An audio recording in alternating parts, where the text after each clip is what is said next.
Hey, come on, Brian. This is the setup now. I've only been here. Now we have a full house. Almost ready for standing. I know, let me put more chairs and take more people come on. Hey, come on, Brian. This is the setup now. I've only been here. Now we have a full house. It's gonna happen the whole time. That'll shut me up really fast. Well, we do video, I mean, we do live stream them and videotape them now. But, oh, that's right.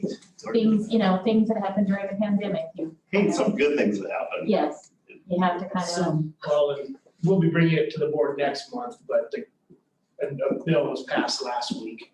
We have to adopt a resolution to be able to continue some of this stuff. So, because technically the executive order expires next week.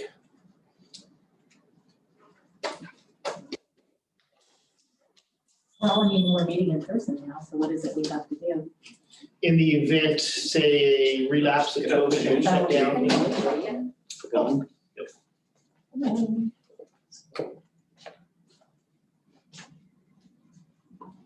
Hey, Jose. Is it cold? It was hot earlier, so I'll pick it up. It's a little chilly. It's okay. It was bracing. Keep us awake. That's true. My toes are cold. So Jose, I've been dying to know, did you get brownie points or no?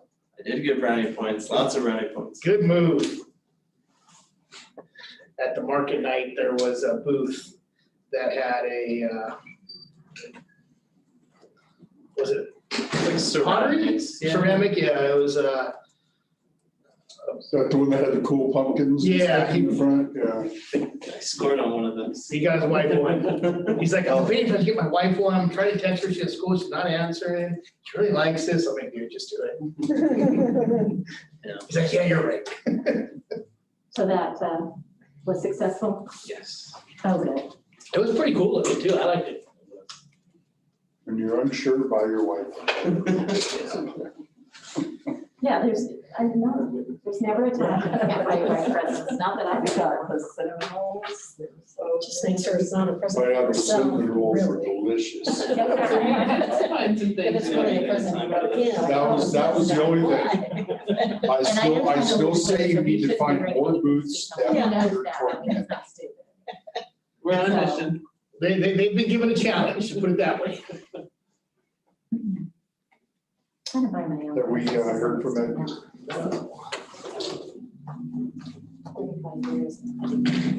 35 years. Oh, nice. Oh, nice. After we execute the rule, last person in does the pledge. There you go. I have a feeling I got some. I have no.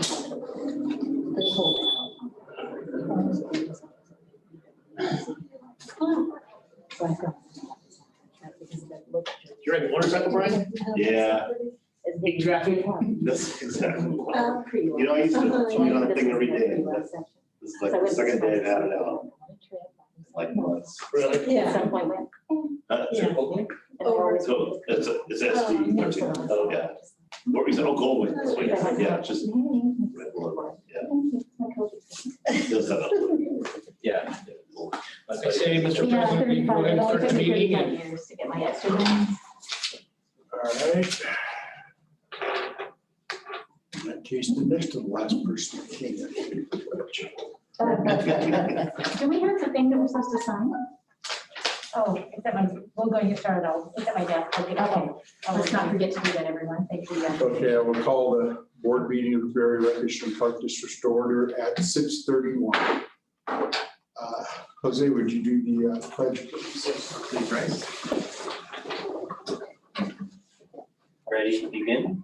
I pledge allegiance to the flag of the United States of America and to the republic for which it stands, one nation, under God, indivisible, with liberty and justice for all. Thank you very much. May we have a roll call, please? Yeah, so they, I will include that. Present. Edgar Castellan is not here. Ross Latham, Here. Rebecca Rodriguez Byrne, Here. Kim Gerald Johnson. Here. Okay. And do we have any presentations or recognitions? We have Yes, we do, Mr. President. Ms. Whitney's gonna be giving us the recreation update. And I am going to start that and have her over she needs to. As you can see, it's on the Spark After School program. Just to give you a little bit of background on it, we do have 2 different school districts that we're working with in providing the after-school programs.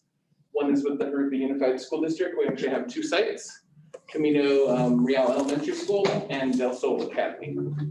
And with Camino Real, it's 1st through 2nd grade. And then at Del Sol, we're doing kindergarten through 8th, actually after doing kindergarten. The morning one gets down to about 11 and we just aren't able to do that. And we haven't had a lot of requests for the morning one. Yes? 1st through 2nd or 1st through 6th? 6th, I'm sorry if I misspoke. It's correct up there. Sometimes it doesn't come out right. The second location is new this year. It's Vanderbilt Fundamental Elementary. It's actually a Corona and Norco Unified School District. And that is a kindergarten through 6th as well. And the difference with that one, it actually happens to be a year-round school, so there's 4 different tracks that we're working with. We're steadily growing with that one. Some more information on that one next. What does Spark stand for? Basic study time. We don't call it tutoring. We don't call it homework time, depending on the need of the student. A lot of them with their Chromebooks are able to do their activities prior to coming to the program, but they can do their study time on their Chromebooks during the program, or if they have hard copy homework that they need to do as well. And then our staff will assist them with any help that they need. We offer playtime. Obviously, they've been in class pretty much all day, had their last recess an hour or so before they come to the program. So we will get them some outside activity and some playtime as well. Arts and crafts are offered. A variety, staff will do theme for each week, and they'll base their crafts based on that theme. Our recreational activities vary depending on time of year. Right now with the heat, they've been doing a lot of things inside, but we try to do other recreational activities regardless of whether it's a craft or if it's a game outside, a group activity, game, team building, things like that. They'll take that under that. And of course, it's all about the kids. We had to make a word, so we threw in kids at the end. So it's pretty basic there. So this is some of the examples of the homework time. We have Camino Real here on the left, and make sure I get it right. It is, I believe, Del Sol in the middle, and Vanderbilt on the far side. So you can see some of the kids have paper homework, and others are working on their Chromebooks. And of course, play is part of it. We want to make sure they're having fun, getting some exercise. That's kind of what we put under the play part, is the exercise as well. Nice to see that handball is still an activity they enjoy. And then some of our arts and crafts, it can be anything from coloring to, on the right side, they actually got a small canvas and they created their own piece of artwork that they were able to take home. And of course, our outside recreation, outside time, swings. We have a group getting ready to play a kickball game on the other side. And then some of the activities that we're able to do both inside and outside. We have jump rope that's going on, and then we have some of our, I used to call it trackball back in the day, whatever they call it now. These are things that they can do inside or outside. Just with the heat alerts, the school will actually put out a heat alert to us and inform us of it. And on those days, we try to keep them inside at least until the latter part of the program time. And just some more activities, just each school where I have access to their playground, so they're able to go on their playground. And then this is Vanderbilt on the far side. They actually have some backstops that we utilize for kickball games and other sports. So the numbers, the ABCs, as I like to call it, currently Camino Real, we have an enrollment of 27. This location, they're actually in a classroom. So we have that limit to about 36 that we can put in there. So So we're getting close to that. Vanderbilt, excuse me, Del Sol 56, and that number is only being held by staffing numbers right now. We are having the same problem that everybody's having, not only industry-wide, but just employment in general, just getting enough people to get in, go through our process and get employed. So we've had to cap Del Sol at the 56. But we are in the MPR room there, so we have a lot of room to grow if we can get those employees on board. Vanderbilt, we started off with 3 in August. We're up to 16 for this month. And once again, that's starting to grow as well. But we have to be careful just with our number situation. The schedule for each school is dismissal time until 6 p.m. Usually Wednesday is their early release day. We have one school that gets out at 11. The other one, at 1, and the other one gets out at 1:30. However, the kindergartners get out early on the 2 sites that have kindergarten about a half an hour to an hour before that. So we have staff that we have to adjust for those schedules. And then our staffing ratio is 14:1. So that's the number that we're limited, and that kind of limits our numbers from above. But we always have 2 staff on board. So for safety reasons and just to help monitor the children. But that's pretty much on that, unless you have any questions in regards to the program. How many have we accommodated in the past? Are we equal to the past, or are we looking to grow? We've grown at Camino. The last 2 years, we were actually in a much smaller room, and the capacity was about 15 to 20, depending on how they configured the room, because the room was actually shared with their speech therapist. So on days that she had appointments with the kids, we'd have to go outside. Being in the new classroom, we've been able to add up to that 36 number if need be. With Del Sol, we are at max. 56 is our max that we had, and we have a waiting list of about 13 kids. And how do we address the waiting list? As someone leaves, we call them? Or? If somebody leaves, drops, whatever the case may be, we would then call the first person on the waiting list. Because in our registration system, it puts them first. If they registered for the waiting list, they would be first on the list, and then it continues on down. Do we know if within those numbers they have alternatives, or are we the only one and they're waiting for us? Because the registration is open, in this case for the year round, we do have where they can do a payment plan option. So they basically put a down payment on each month if they choose to, and they can pay as they go. So that's one option they have. So some people take advantage of that. We have some parents who have paid for the entire year already. And then if there isn't a space left, we keep them on the waiting list. We know some of the other daycares and things like that service the area, so we can reference them to that as well. I think to answer that question, there are other alternatives for these families. We are by far the most affordable. Yes, we charge $10. That was my next question. We charge $10 a day per child. And they're getting a minimum of 3 hours after school. Yeah, I can see we're the ones they want to come to. Right. So we do refer them when we can't, I guess. If we can, yes. And then if for some reason they miss 1 month, we let them, or they didn't make it in time, somebody else registered before, or we got to our maximum enrollment, we encourage them to sign up for the next month, or if they want to take advantage of that payment plan. So I understand the financial end would, certainly be a pleaser for those to come to us. Do they have a standard wage or is someone that makes more than most still available to them? It's available to all. There's no sliding scale or anything like that. It's available to all. And how do we advertise it? Forgive me for asking, but. For most of these, we advertise it through the schools themselves. When the schools opened this year, they were given flyers as part of their packet when they came into school. So they were given that information. We also do it through the Facebooks. Various schools have some Facebooks that we go through. I'm going to be honest with Vanderbilt, we're a little hesitant to do much advertising just because of our staffing limitations right now. But that 16 has been pretty much organic with them. I attended a meeting and more and more I hear of families and their needs in our valley and the volunteerism has really gone down for a lot of organizations. So I worry to that, but it sounds like you have it covered. I'm pleased with what I hear and what I see. So thank you so much, Sue. Yeah, luckily we were able to put our limitations in and our caps on registration. And we are constantly interviewing. It seems that we're interviewing at least every other week, if not every week, trying to get new people in. We've had some instances where people have set up the appointment and they don't show up for their interview. So Any reason for that? I mean, no contact at all. The person came in and we called within a half an hour of them turning their application, and the interview was set up for 2 days later. They did not show up, did not give a call or anything. okay.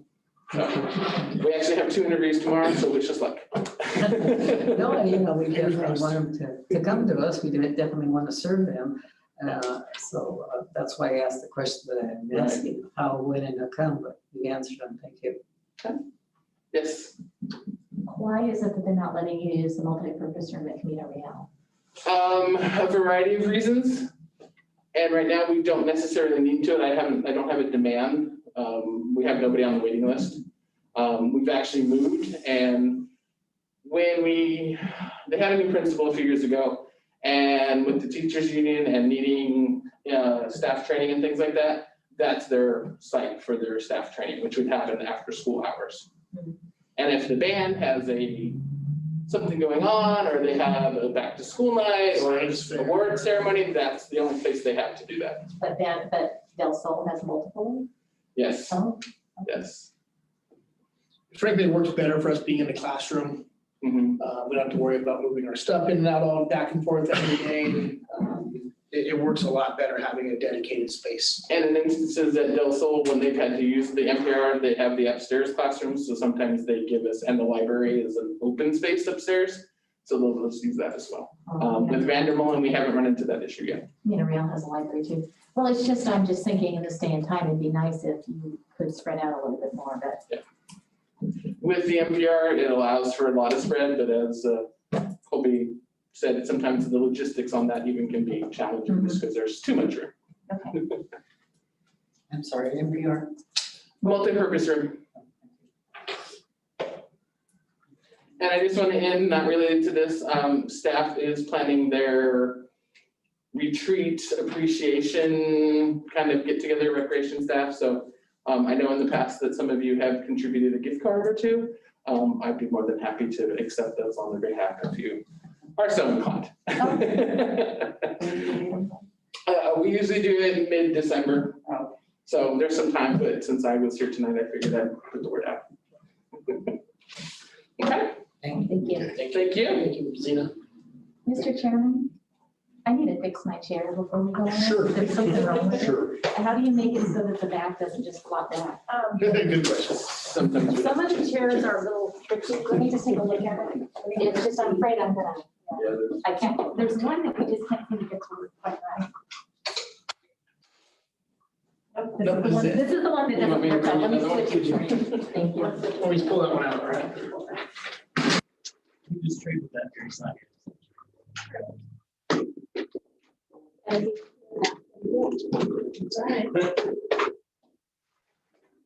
I need to get retired or something.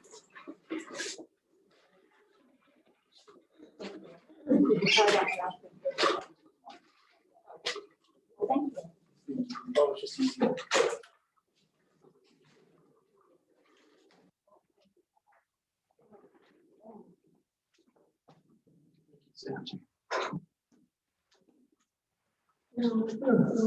Okay, are there any more presentations this evening? None this evening.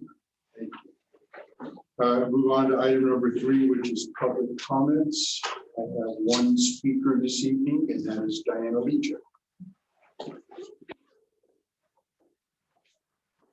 Hello, Diana Leja, and since I am one of your faithful audience members, I thought maybe once in a while I ought to contribute a little.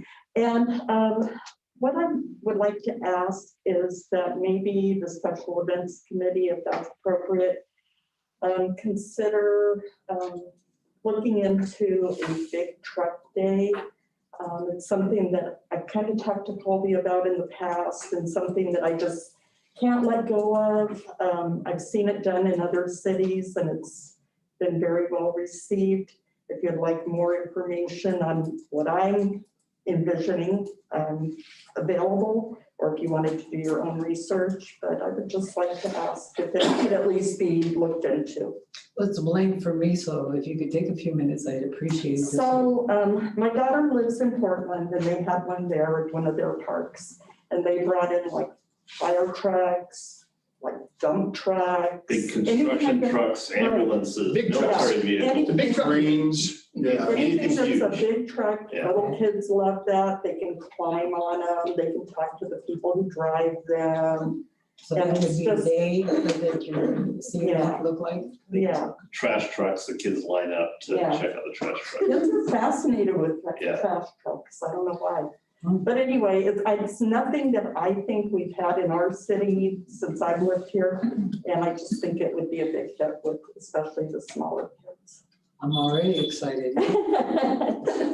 Well, thank you. Thank you. Is there any other public comments? I have an email. Okay, This is from Kim Mullenkamp to the Board of Directors, JERPD, and Mr. DeGuy, General Manager. I'm writing as I was concerned over the weeds growing at Horseshoe Lake Park. On Tuesday, I was pleasantly surprised to see that a team came and cleaned them all up. I wanted to say thank you for that and a great job. I've asked a few times what the plans were for the weed removal and still have not received an answer. However, I am very encouraged that they did come this week. The last time I came to see that it was done was before the 4th of July and the tumbleweeds were high. I do wonder about adding more drought-tolerant landscape on the south side of the park as it has been weeds and dirt. I do not understand why the concentration of landscaping was primarily focused on the north side. I would ask you to please consider adding more plants to beautify other areas of the park for walks, the bench, and exercise equipment users, excuse me, and local residents and such to enjoy. Also, I am still wondering how to water the dust in the arena. I am pleased that it is being used regularly. Would anyone please let me know as soon as possible? Sincerely, Kim Mullenkamp. thank you. That's it? Okay.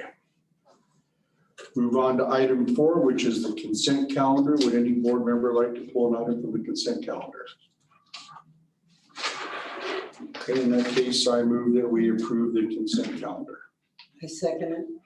We have a motion and a second. All in favor? Aye. Motion passes 4-0.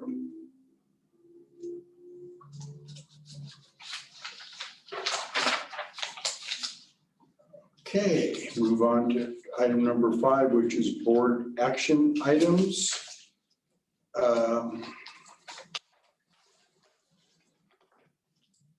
Want to move 5.3 up since he's sitting here, or do we want to wait for That would Eddie? be I don't believe Mr. Castellan will be here this evening. Okay, does anybody have an objection to moving 5.3 up? So we're not keeping him here No. all night? Okay, then in that case, I will call for item 5.3, which is approval of Shadow Rock Park's final construction drawings. Yes, Mr. President, as the board is aware, Shadow Rock Park, which is in the Shadow Rock development, north of the 60 freeway off of Valley Way, is nearing the start of construction of the park. And what we have here is some changes. The developer has sat down with staff and the Parks Planning Committee and would like to discuss about possible changes to the design for some cost-saving measures.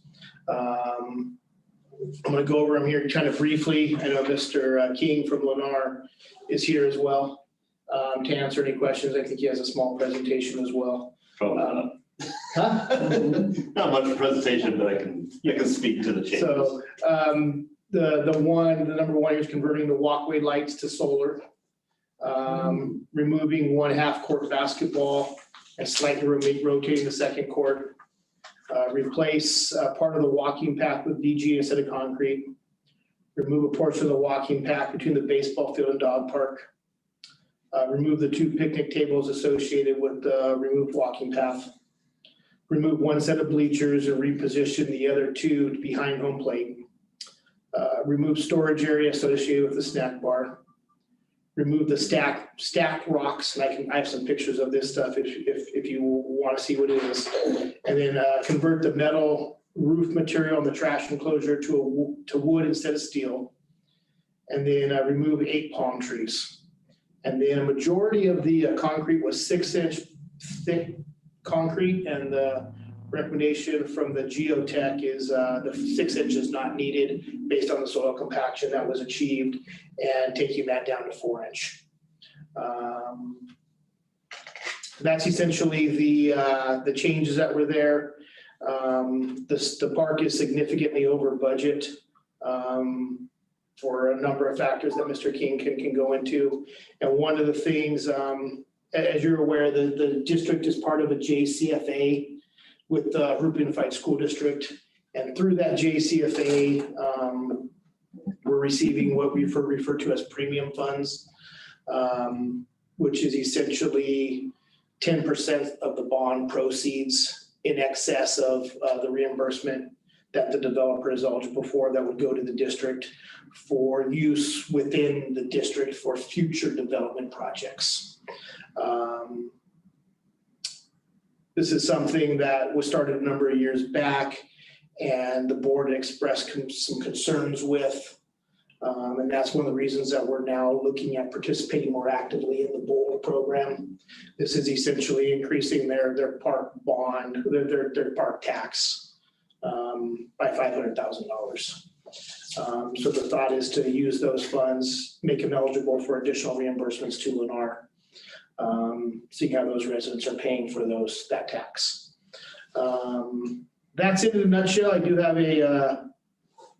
the proposed map here. I'm going to make it so you guys can see it. I don't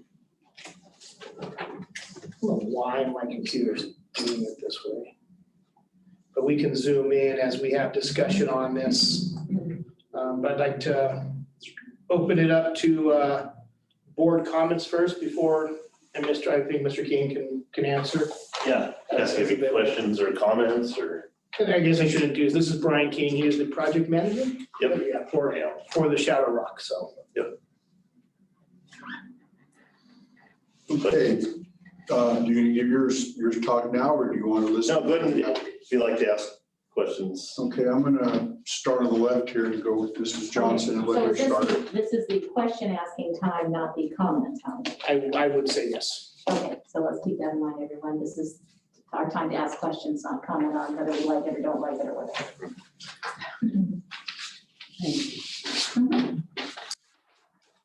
Did you have any? Oh, I'm sorry. I thought you were starting with. No, I'm starting with you for the questions. No, I don't really have any questions. The map is very clear what's going on. Or what is being requested, I guess. Ms. Spur, do you have any questions at this time? Yeah, the mention of solar lighting, Yes. how did that come about? You know, we were looking at it, this has just come up in like the last 6 months where we've been looking at it for other new projects. And we thought this would be a good place to do it. I think we're gonna start making it a standard for what we do. It's just, for us right now, it seems like a no-brainer. It seems like the way to go. It eliminates a lot of conduit, eliminates a lot of wire. They have a long life, as far as we know, long lifetime, 20, 25 years, something like that. So very maintenance free, very simple to put in. So we like them so far. And this is actually one of the biggest cost savings associated with what's being proposed here. Yeah. As Mr. King alluded to, the light fixture itself is probably slightly more than the standard light fixture, but the footing is completely different, reduced, and it's saving miles of wire and conduit, which is not only a savings to the developer, but it's a huge savings to us in the future in maintenance. We may have some batteries we have to replace, but if we get breaks or heaven forbid somebody stealing wire, things along those lines, they get very, very expensive. This is one thing that I really favor in this project. We've had very favorable results so far with Horseshoe Lake. And I think it's a good presentation to the residents that we're looking at long-term ongoing cost-saving measures.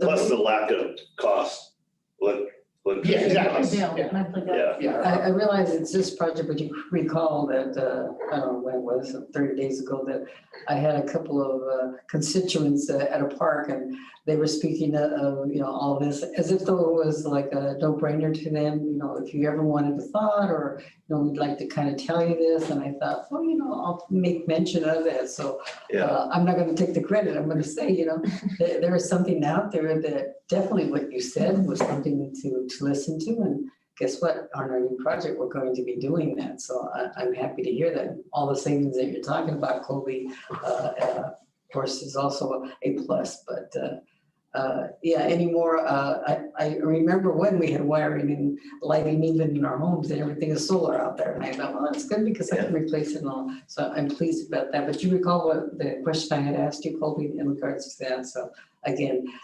they are now listening to us and have been since I had presented.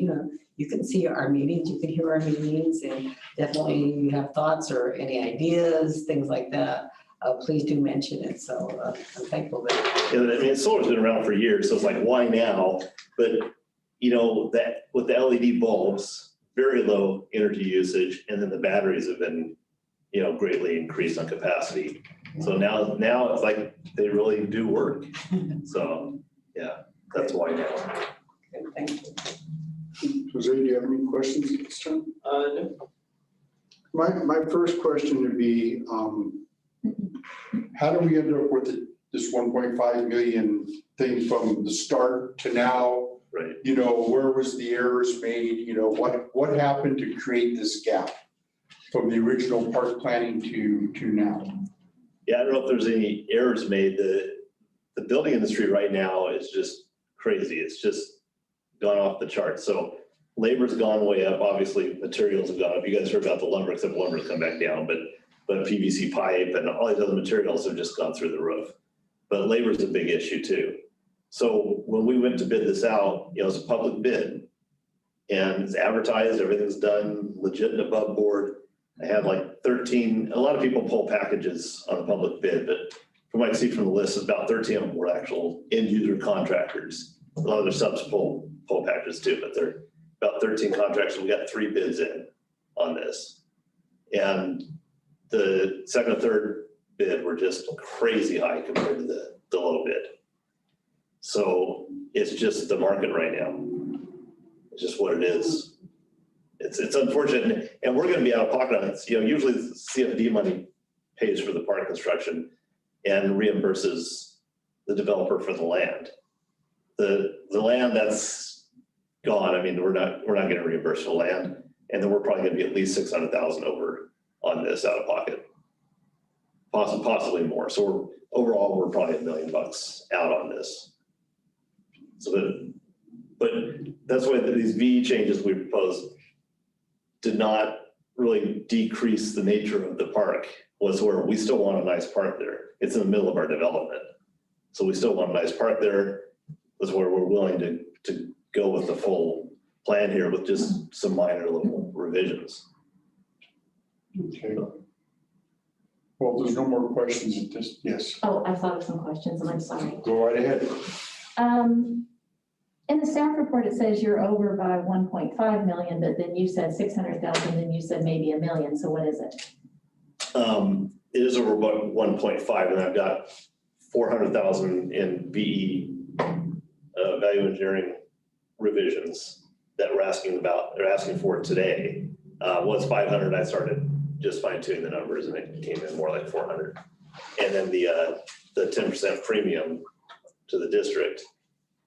And so that's 900,000, and then another 600,000, and that's 1.5 million.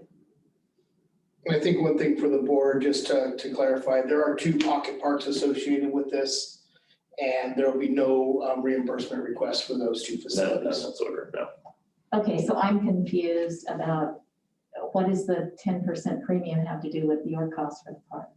The assumption is, I think he's making the assumption that that we agreed to make that 500 eligible for reimbursement.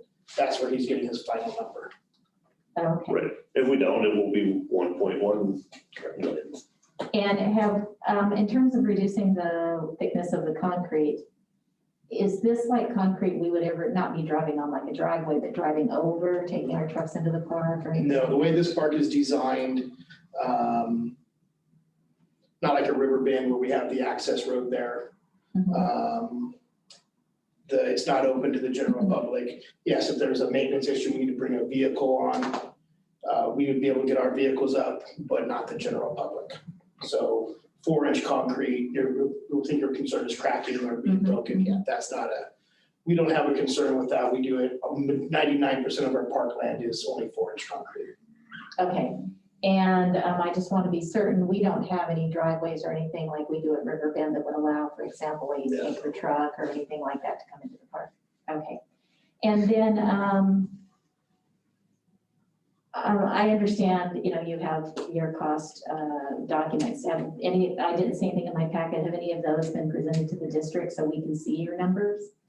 Or we're just supposed to take your word for it that that's what the issue is? I don't know if I We shared it, yes. I didn't, it was on our conversation, our Zoom that we. Yeah, I mean, we went through the low bid, we went through the whole list. Okay, It's so been long Mr. DeWitt, you spreadsheet. saw their documentation. Yeah, there's been a number of things in which the contractor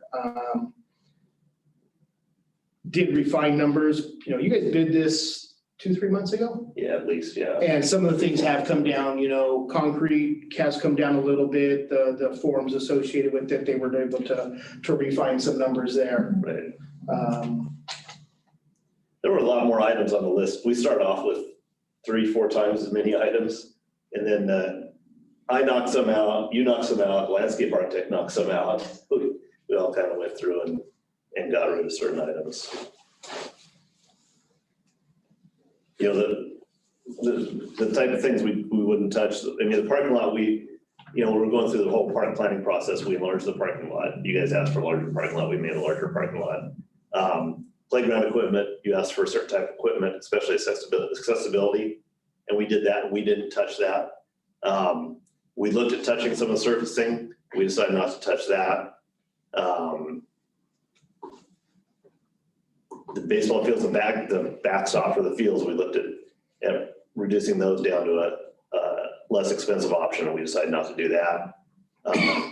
So we've kind of went through this whole thing and tried to find items that wouldn't decrease the value of the park.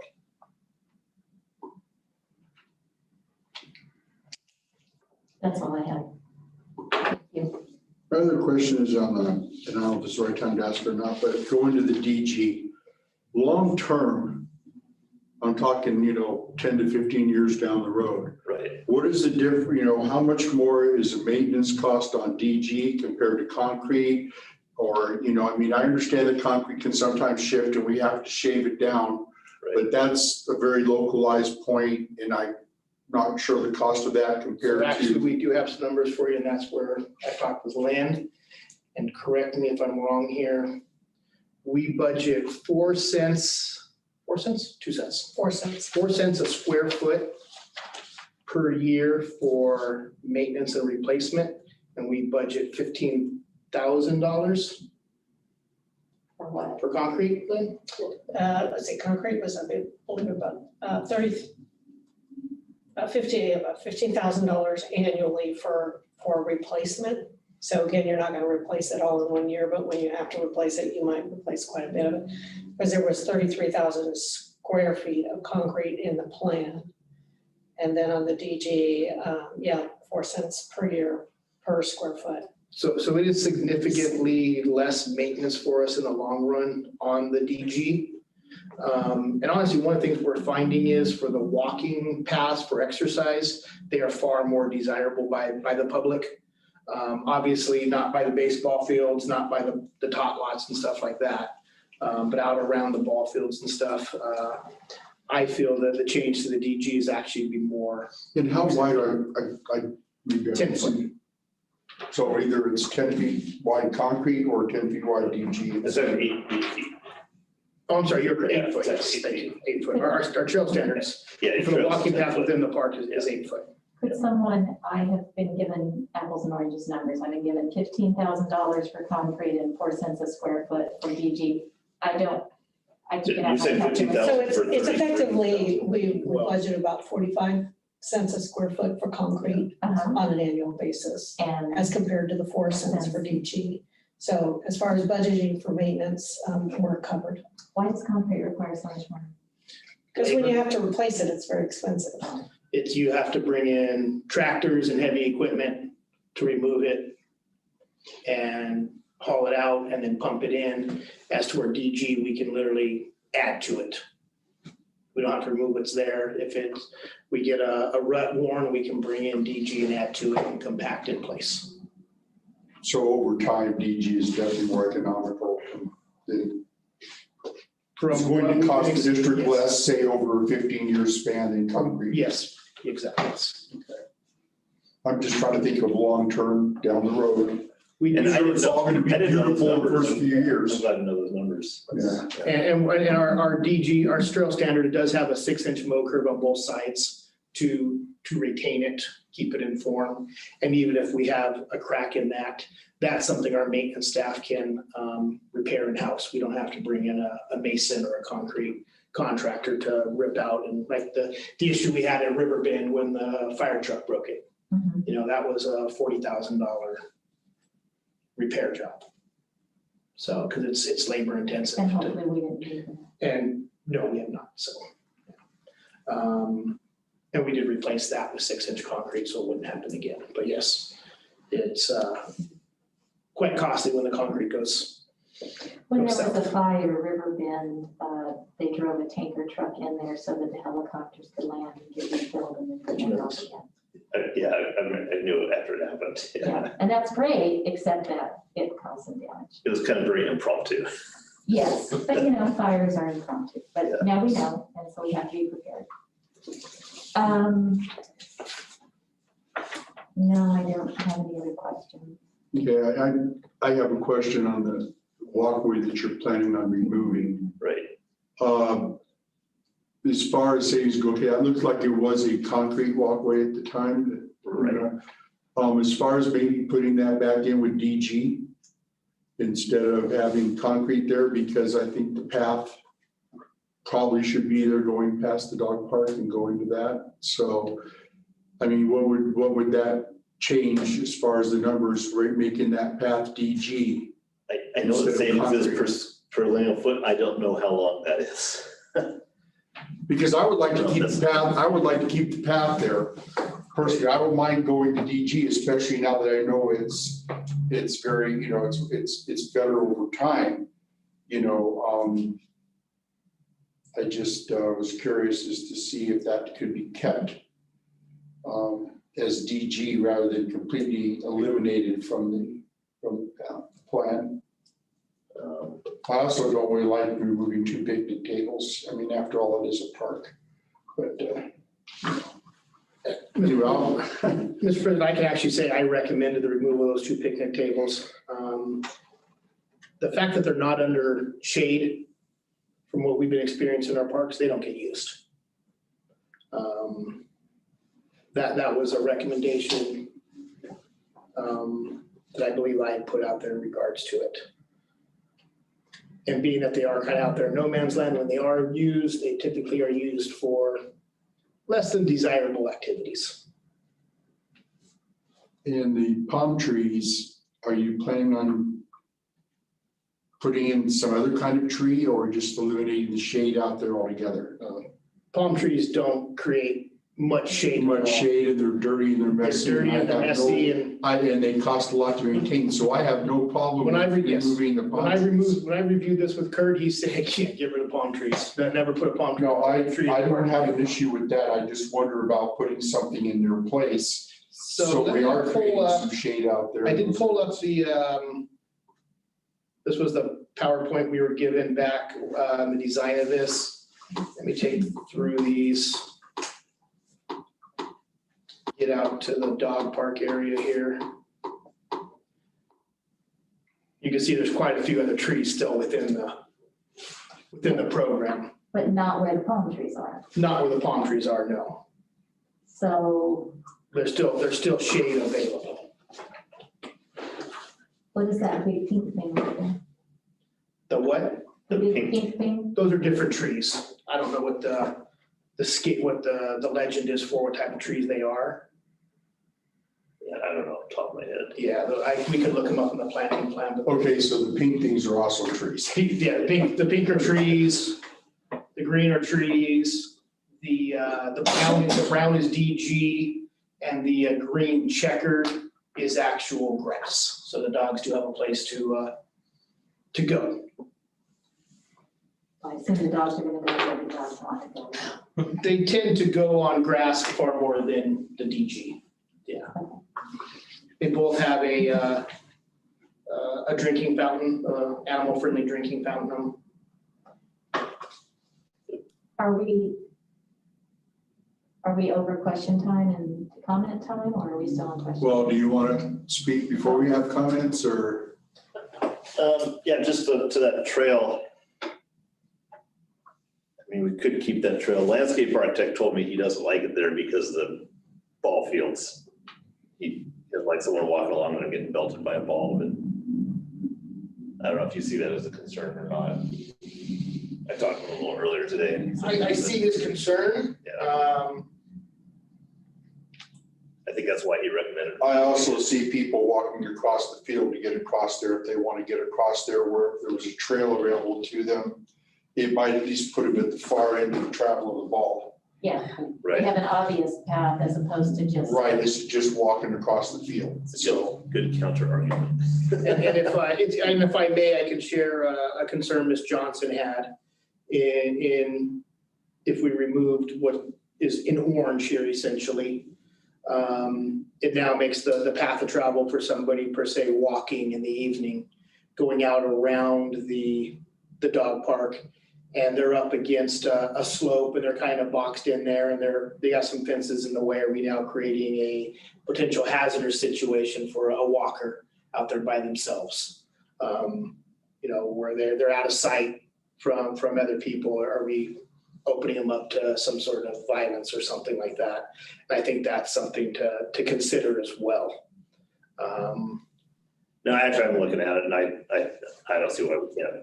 I can agree to that, to keep that in as DG, and because the cost, once we pull the walkway out, I still gotta replace that with a little bit of landscaping, so there's a little bit of cost there. And so I think I think we can change that over. And I don't know what the slope is like, but you see how it kind of jigs and jags there at the top? I don't see why it can't go more straight. No, the S almost. Yeah, like instead I of think that was curving for the around the ball picnic table. field, Yeah, probably. going, instead of curving around the ball field, going more like this, just straight. I don't know, maybe the topo does not lend itself to that, but I would think that would be a few less linear feet. But I think we could straighten that out, yeah. And make it not, and make it not hug in that area. It does not need to be hugging the ball field. You see what I'm saying? Maybe could turn out follow more of the outline of Fence the line. fence line of the dog park. Dog park. Right. Right. Do you have enough space to clear that? I think so. Because there's not a quote unquote home run fence on the ball field. And I think that's what the architect's concern is. Yeah, exactly, true. And since those are the two picnic tables you're removing, you can actually turn that trail and, Yeah. Mhm. Agreed. if you wanted to, so. So basically what is green, dark green, teal, and orange would all become DG. Correct. Now, is there a trail that's coming up from the street all along that slope there, or no? Yes, that's not part of the park. That's actually, is that HOA or city CFD? I don't know where the break is. Well, I'm sorry. You're talking about the trail you can actually see up there. That's city CFD. This down here, This one right here, Brian. Look, you see where my mouse is? That's gray or, oh, that's gray on this. The trail that ties in, and then this is the walkway too. Right, so the curvy one, that's city CFD, Okay. the city maintained trail. And it wraps all the way around the hill. I'm not talking about that one. Okay, so the straight ramped one, Yeah, this one that's going, there's this marked stuff here, hash marked stuff there. yeah, there's a walkway and there's, actually has a concrete walkway in there. That comes from the street, comes Right. all the way up. Right. Okay, but that's not ours? That is yours. Yeah. That's a long, steady slope, so DG there would not be Yeah, it might not work as would well. not be and that would be a maintenance issue because of rain and grading and. Yeah. Okay. Are the ball, I don't remember off the top of my head, are the ball fields lit? They are lit. You can see on the, like right The in little here, dots there. this is a light standard, Right. light standards. So yeah, the ball fields are lit. As you recall, when this was first done, we were doing it over Zoom and my computer completely died and took me like 20 minutes to get back in. So I missed a lot of the presentation. That's why I'm asking a couple different.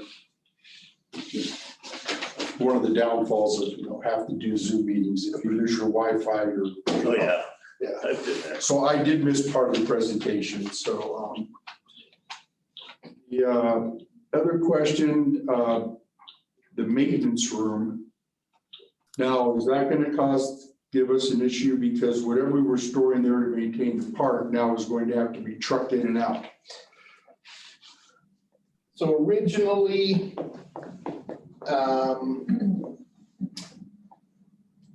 there was a proposed some sort of Connex storage box over here for the youth leagues. And then we added at some point a snack bar to the restroom facility. And then the snack bar was decided, the snack bar for 2 fields wouldn't be used by a youth league. It's just not enough. Not enough people playing to generate it for their volunteers that are needed to make it worth their while. So I said, oh, just leave it there, but make it a storage area. The reality is we don't store much equipment on site. There's restrooms, maintenance stuff is in, there's a chase associated with the bathroom. There's storage in there for that. We don't keep stuff on site like that just because of, we centralize our storage. We keep paint and some basic stuff in case of that graffiti so we can paint it out real quick. There's room for that. Then there's room for that in the Chase is pretty chase. Yeah, we have that at, the bathrooms. and Okay, I just want to make sure that we're not cutting out something that we actually need. No, and it's something I've gone back and forth upon and thinking about it. It's just in talking with Kurt and maintenance department, we think they're great to have, but in the long run, sometimes they end up being more hassle than they, in certain situations than they were put with. Do we know where we're gonna place the security cameras? So that's something that we've had some discussion with the architect, the contractor, and our security company. And really, once they get some forms out there, we can kind of really start seeing with elevations. But we are looking somewhat kind of in this area right here, or over in this area, where the main hub would be. And if we want to add some additional ones here in the parking lot, we would have that ability. But not over by the dog park? Well, with the wireless system, we have that ability as well. Because I would think I don't know, again, seeing it on a map and seeing it in real life is a whole different thing, but that just seems an awful long ways away for one camera way over there. No, you're correct. And we have the ability with the wireless systems now, they can go like a quarter mile. And we're doing it some places. So, we will look at the ideal location. We bring our contractor out. They can mount them on the same poles as the solar lights. And we'll figure out where the trees are gonna grow and when they get bigger, so we get the best line of sight. We've talked about putting it into design, and our contractors kind of talked us away from that because Murphy's Law. You put it in and something messes it up down the road that we didn't take into consideration. Can we consider placing one near the pathway, the orange pathway, since you brought up the situation? Back over in here. Yes.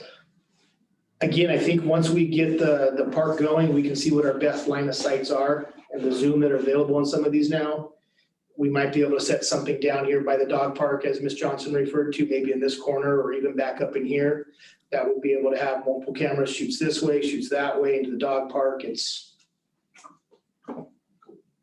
the flexibility we get with these pods are, you know, we may just decide, you know what, best place to put it is on the lights for the ball fields, you know? But is it 1, 2, 8? You know, something else I'm looking at it just here, maybe I'm just not seeing it. I can see where the solar lights are on the walkway along the green section. And I can see where there were some solar lights along the orange section, but I don't see where there's any lighting along the blue section of the walkway. And that's gonna be the farthest way out across. Am I missing the little dots there that are showing me where the lights are on I that? think there's a couple in there. I'm just not seeing them. I think part of it is, one of the things me and Brian were talking about yesterday, if you look around this green, dark teal, whatever it is, it's got those hash marks here. Remember we thought, well, it's not trail fence, is it? No. I think you just got the wrong, Line type in there. the wrong line type in there. But I just want to make sure that the I don't think walkways. has the final I'm waiting for the plan to come back. the final solar hasn't been Right, finalized. I have the right? plans revised with the solar, I haven't seen it yet. Yeah. Yeah. We'll have to take a look at safety issues when it gets back. I just haven't seen it. I don't know how he has it plotted. And the other question I had here, all of a sudden I was looking, if you look where the parking lot is, walking up where we're removing the maintenance area, are those supposed to be 4 palm trees? I think The way it's those were, drawn? it shows in the conceptual, but I believe we did remove those early on. Okay, I didn't, yeah, because I saw them, I'm going, well, we can take those out since nobody There really seems to care for them. Maybe, it may still be there. We'll take those ones. Well, if you can save a few dollars taking those out, I think everybody here doesn't mind removing the Yeah, palm I think trees. they may still be there. No. I know how much it costs for me to maintain 2 lousy little queen palms at my house, so.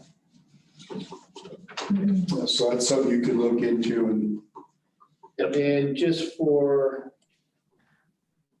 reference, I just want to show you, these are the stacked rocks that we were talking about. Yeah, Stacked Rock was a Lennar thing for a theme out there and, yeah. Yeah. Brian, we thought those were weird from the day you brought. Yeah, I don't think. I didn't bring it to you. Yes, you did. Yeah, see, My the picture landscape there, architect. that's what I was talking about, the Yeah. picture there, you showed, Yeah. you see those 4 palm trees Yeah. right there, heading up, yeah, So so. look, maybe we replace it with a different, Yeah. matching tree to these, what are those? Mulberries or crepe myrtles, yeah. Yeah, we don't. Because I think in the long run, maintenance wise and cleanliness wise, getting rid of those will serve us better than having them. I know they look nice when they're fresh and clean and pretty, but, have we covered everything on the map? Pretty much. You mean in asking questions? Yes, yes.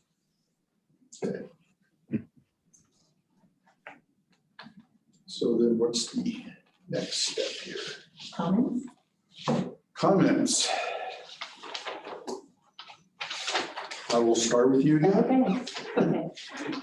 I think the biggest thing that concerns me is that we went through this rigmarole with Riverbend, and now we're doing it again. And I think that there's something that the park district needs to do so that these sorts of things don't happen. But I would ask Leonard to stop, because this is just silly. Present to us a park you want to put in, and then let's just move on. Don't present to us this park and then come back later and say, oh, but we want to take this out and we want to take that out. It's just kind of frustrating. It's just very, very frustrating situation. It's also frustrating. You've already been selling houses out there. I'm sure there's a picture of this park up in your sales office, and now we're making some changes to it. So that frustrates me, but I do want to congratulate Lennar on your net earnings in the fourth quarter of 2020, which was $882.8 million, with an overall fiscal net earning in 2020 of $2.5 billion. Good job. So why doesn't the stock price reflect it? Your stock price is $100 as of today, and at the end of 2019, it was 56. So your stock price is doing That's fairly true. well, all things considered, getting through the pandemic and everything. True. So congratulations, Lenore, on making so much money, and maybe now you know why. I have a concern. I'm glad we're gonna keep that trail in. I don't mind getting rid of the palm trees. I don't mind getting rid of the stacked rocks. I don't mind putting in the solar lights. I don't mind replacing the trail with DG. I do have an issue with taking out the half court, because I think that's the biggest and most visible thing that's on the map that people have been looking at. And there's no reason to have half courts. I don't necessarily have a problem with removing two of the, what do you call those? Bleachers, and leaving one bleacher. I don't necessarily have a problem with that.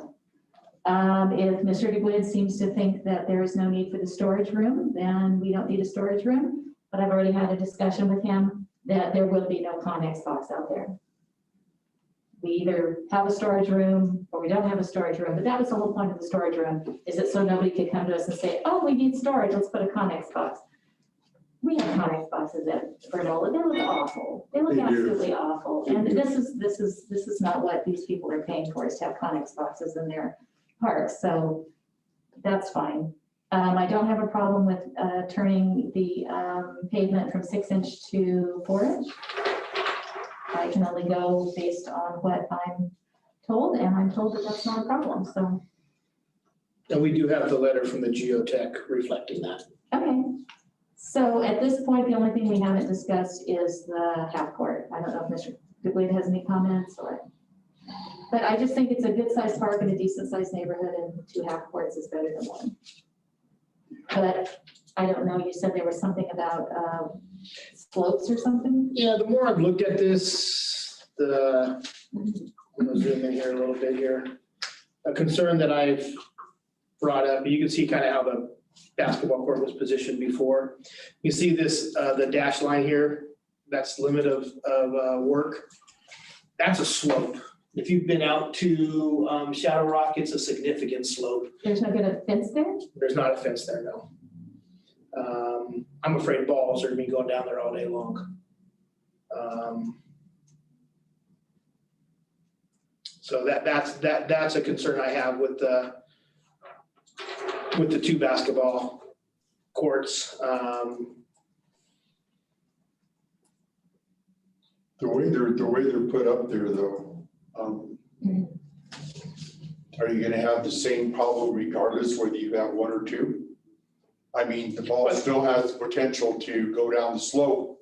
Yeah. Regardless of The which one you're way keeping. it's positioned now, being in blue, the rebound's gonna come back towards the interior of the park as to where, you kick, I know I'm a horrible player, but. Yeah, but it's the whiffs that are gonna go down the hill. Yeah, exactly. The other side has the potential of going down the hill.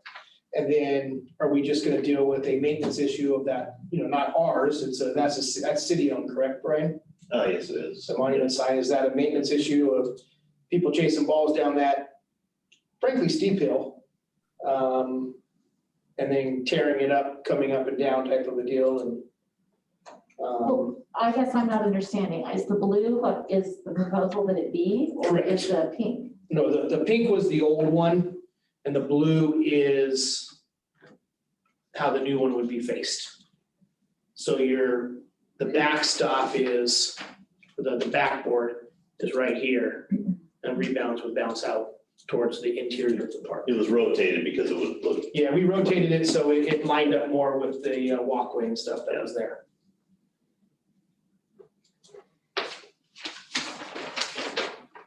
Because I'm looking at, basketball is just a very popular team boy thing to do. And I'd rather they be playing basketball than being bored. So the question is this size park the kind that is conducive to 1 or 2? Play Park, for example, has what, 1? Clay Park has a full court. Okay, And it gets used quite a bit. There's always someone on that thing when we're out there. Now, the area surrounding the blue court there, what is that just grass area or? That's, I don't recall what I that believe is. that, it's either grant, I believe it is, It's landscaped, I just don't recall what it is. it's a plant material. Yeah. You can see where the ball field is, that lightly speckled, that's That's the turf. the turf, that's the texture they, the turf. Well, So this is more of a landscape. You can see it's similar to what's up and around the shelter. If you think what's at Riverbend around the main, it's similar to that concept. so my question is then, looking at that area, the two gray hash areas in the two courts there as a whole, if you rotated it to where the landscaping was preventing the balls from going down the slope, could you still put two half courts in that area? And I can't imagine just taking what's there and shifting it is gonna be a cost difference. It would be the same thing, just in a different position. And that way there, you eliminate or minimize the possibility of the balls going down, and you could keep both half courts. Are you talking about shoving it closer to the circle? Okay, if you look. So if you look right here above the blue one, you have that landscaping area up here. So if you just basically take this whole section and spin it to where the landscaping is at the bottom, toward the drop off, and then the half courts are at the top. So you're moving the half court. But now we're putting it right next to the parking lot.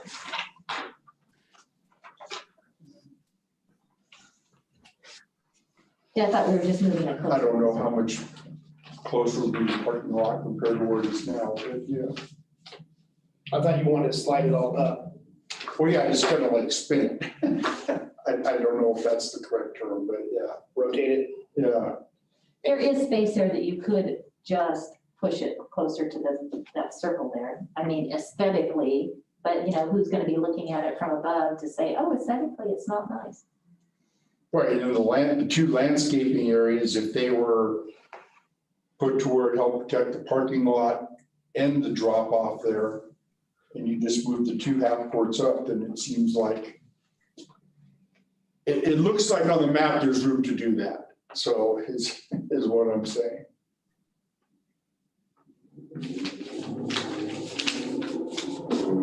Yeah, I don't, this isn't. Because that's a large track, there's gonna be people there, and I think that two half courts would be used quite a bit. I think if you have one half court, you're gonna have waiting lines, people waiting to use them. Or somebody coming in and taking it over for part of the day. I don't mean adults, but Just redesign that space a little bit to accommodate the two half courts, but Do you think raising that hedge would remedy the rebound situation? I don't know on that part. I'd like to see that looked at a little bit better and see if it's possible to keep the two half courts and just shift that area there around to make it to where your concern about the balls rolling down the hill are minimized. I gotta be honest with you. We need to keep this in mind because it's gonna be going all, the ball's gonna be going all over the place. They're gonna be stomping on landscaping all over. We should keep in mind cement or grass near these things. But, yeah.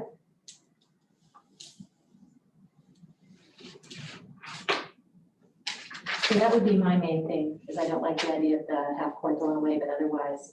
And is that a hedge that I see in the picture? What's showing in the conceptual drawing?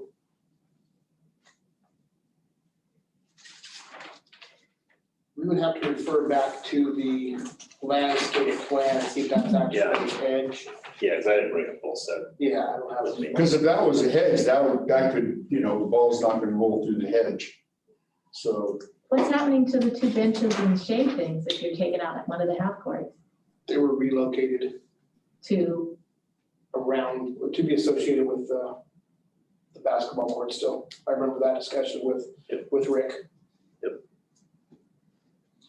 My opinion is if there's a way to keep both half courts and just kind of take that area and so if that's a hedge there, then that pretty much takes care of the problem with the balls rolling away anyway.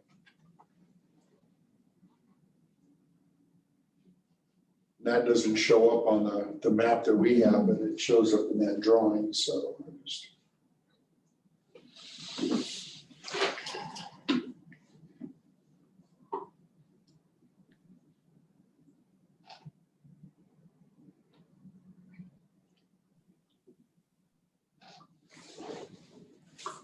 Not waiting for an answer out of me, are you? I don't know if you're waiting for me, I'm trying to look here and. Well, we said we want to keep 2 half courts. I don't know if someone wants to comment on that or. Well, I'm doing it last year and it doesn't feel comfortable. A lot of minutia, forgive me for saying so, but I rely a lot on Mr. Colby's opinion and certainly drawings and like, but I think that we pretty much have taken every little piece and corner, and I'm sure it's all well for those that are speaking because they sound like they've had some experience with Riverbend. But for me, it concerns me that we have to speak so much to this on very small points as well as large. So I needed to give my opinion because it's not like I don't want to participate in this conversation, but I'm really at loss that we're doing so much of it. Well, this is something that gets done in our planning committee also. So it's not that we don't get into the minutia. No, that's not what I said. It's because I have not had, as you refer a couple of times to Riverbend and, how we don't want that done and don't want to experience that before. So I think that bullet points might have been something that would have helped me to have participated in this conversation.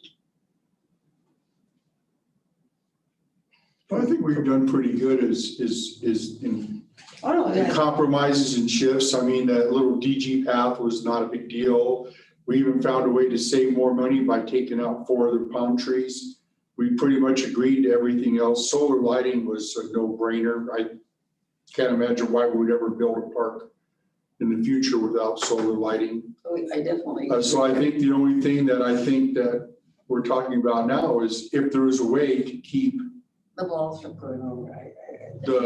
both the half courts. The half court. Well, I think that's so essential that should have been a discussion prior to right now. I mean, this has been on the drawing board, has it not? And here we are deciding whether you've done correctly by even saying that we're only going to have 1 half. Again, I don't want to get too detailed. I'm listening and hopefully learning. I just think it's a long conversation. Well, our whole reason for coming here tonight was to bring our costs in line.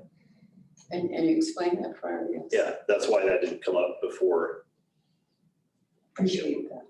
For now. It's a significant, I was blown away how much this metal roof with trash enclosure is. Well, yeah, I have no problem with it being wood. I mean, just, although the cost of wood these days. It's actually come back in line again. Has it come back? Yeah, that's the one material that's come back. What has been proposed to us tonight, Mhm. all we have asked for is 2 things: to keep the trail, which Mr. King has already agreed to, and to keep 2 half courts of the basketball. Everything else we've agreed to at this point, I think. So. And even added removing 4 more palm trees. And we've even removed 1 of our palm trees. To replace other trees that would cost more. I really don't know. Put little trees in there, I don't care. So where we're at is we want both courts. We want both of the half courts. That's where we're at. So now does that flip to an increase in the expenditure for that or? Well, yeah, it's does it like have any expenditure? $30,000, yeah. Oh, well, we didn't talk about that. Well, that's why we were asking to eliminate Right. half of the court. Okay. So I just think it's gonna be an item that's gonna be wanted by the people that live there. I think so. People play basketball. Kids, little boys in particular, sometimes little girls too. kids love to play basketball. So, you know, I mean, is this hinging? I mean, you know, $30,000 to a $2.5 billion company, I think we can manage on that. I don't think that's a fair way to look at it. Yeah, I don't agree with that. I don't know why that has anything to do with, I'm just saying, I think that this is the one last issue, $30,000. We're saying we think it's very important that it be in the park.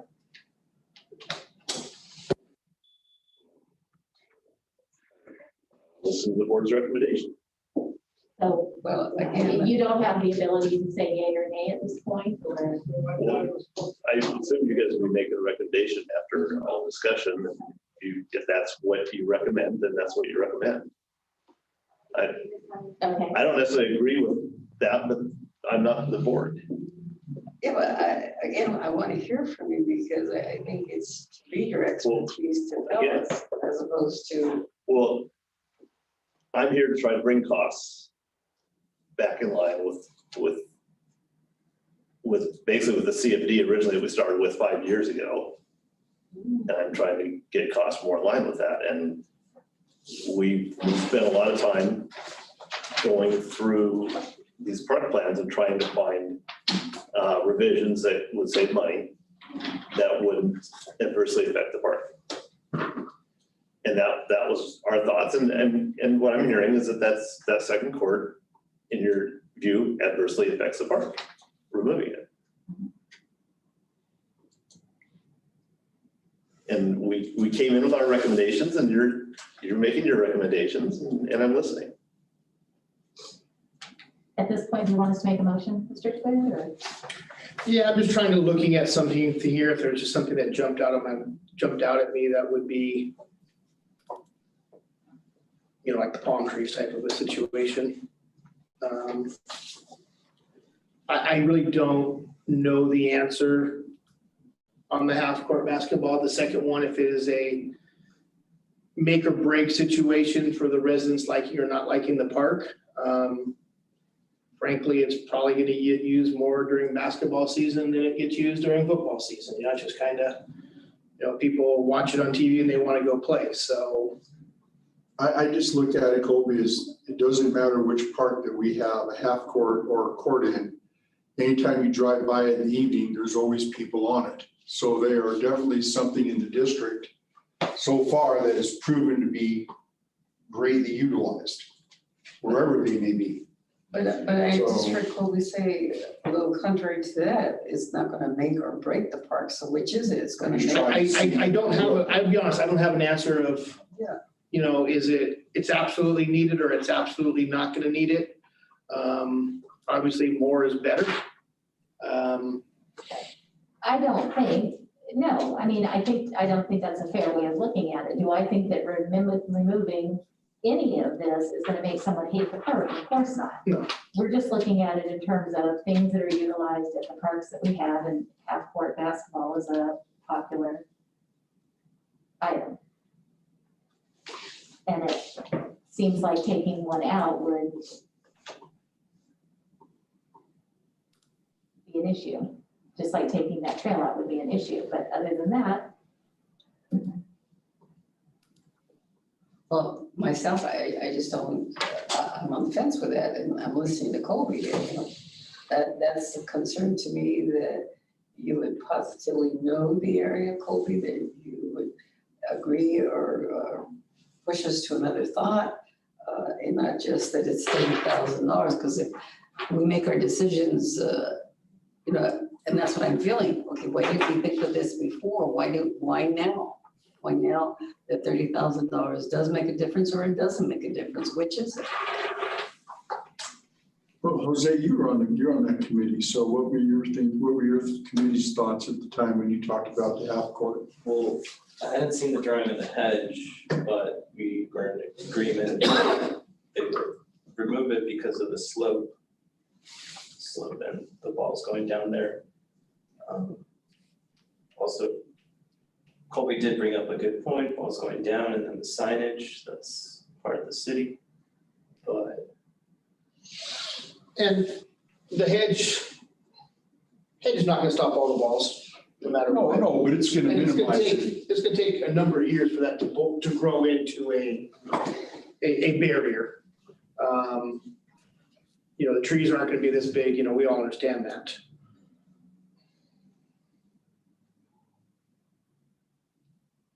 I think no matter what the board decides, we will make it work.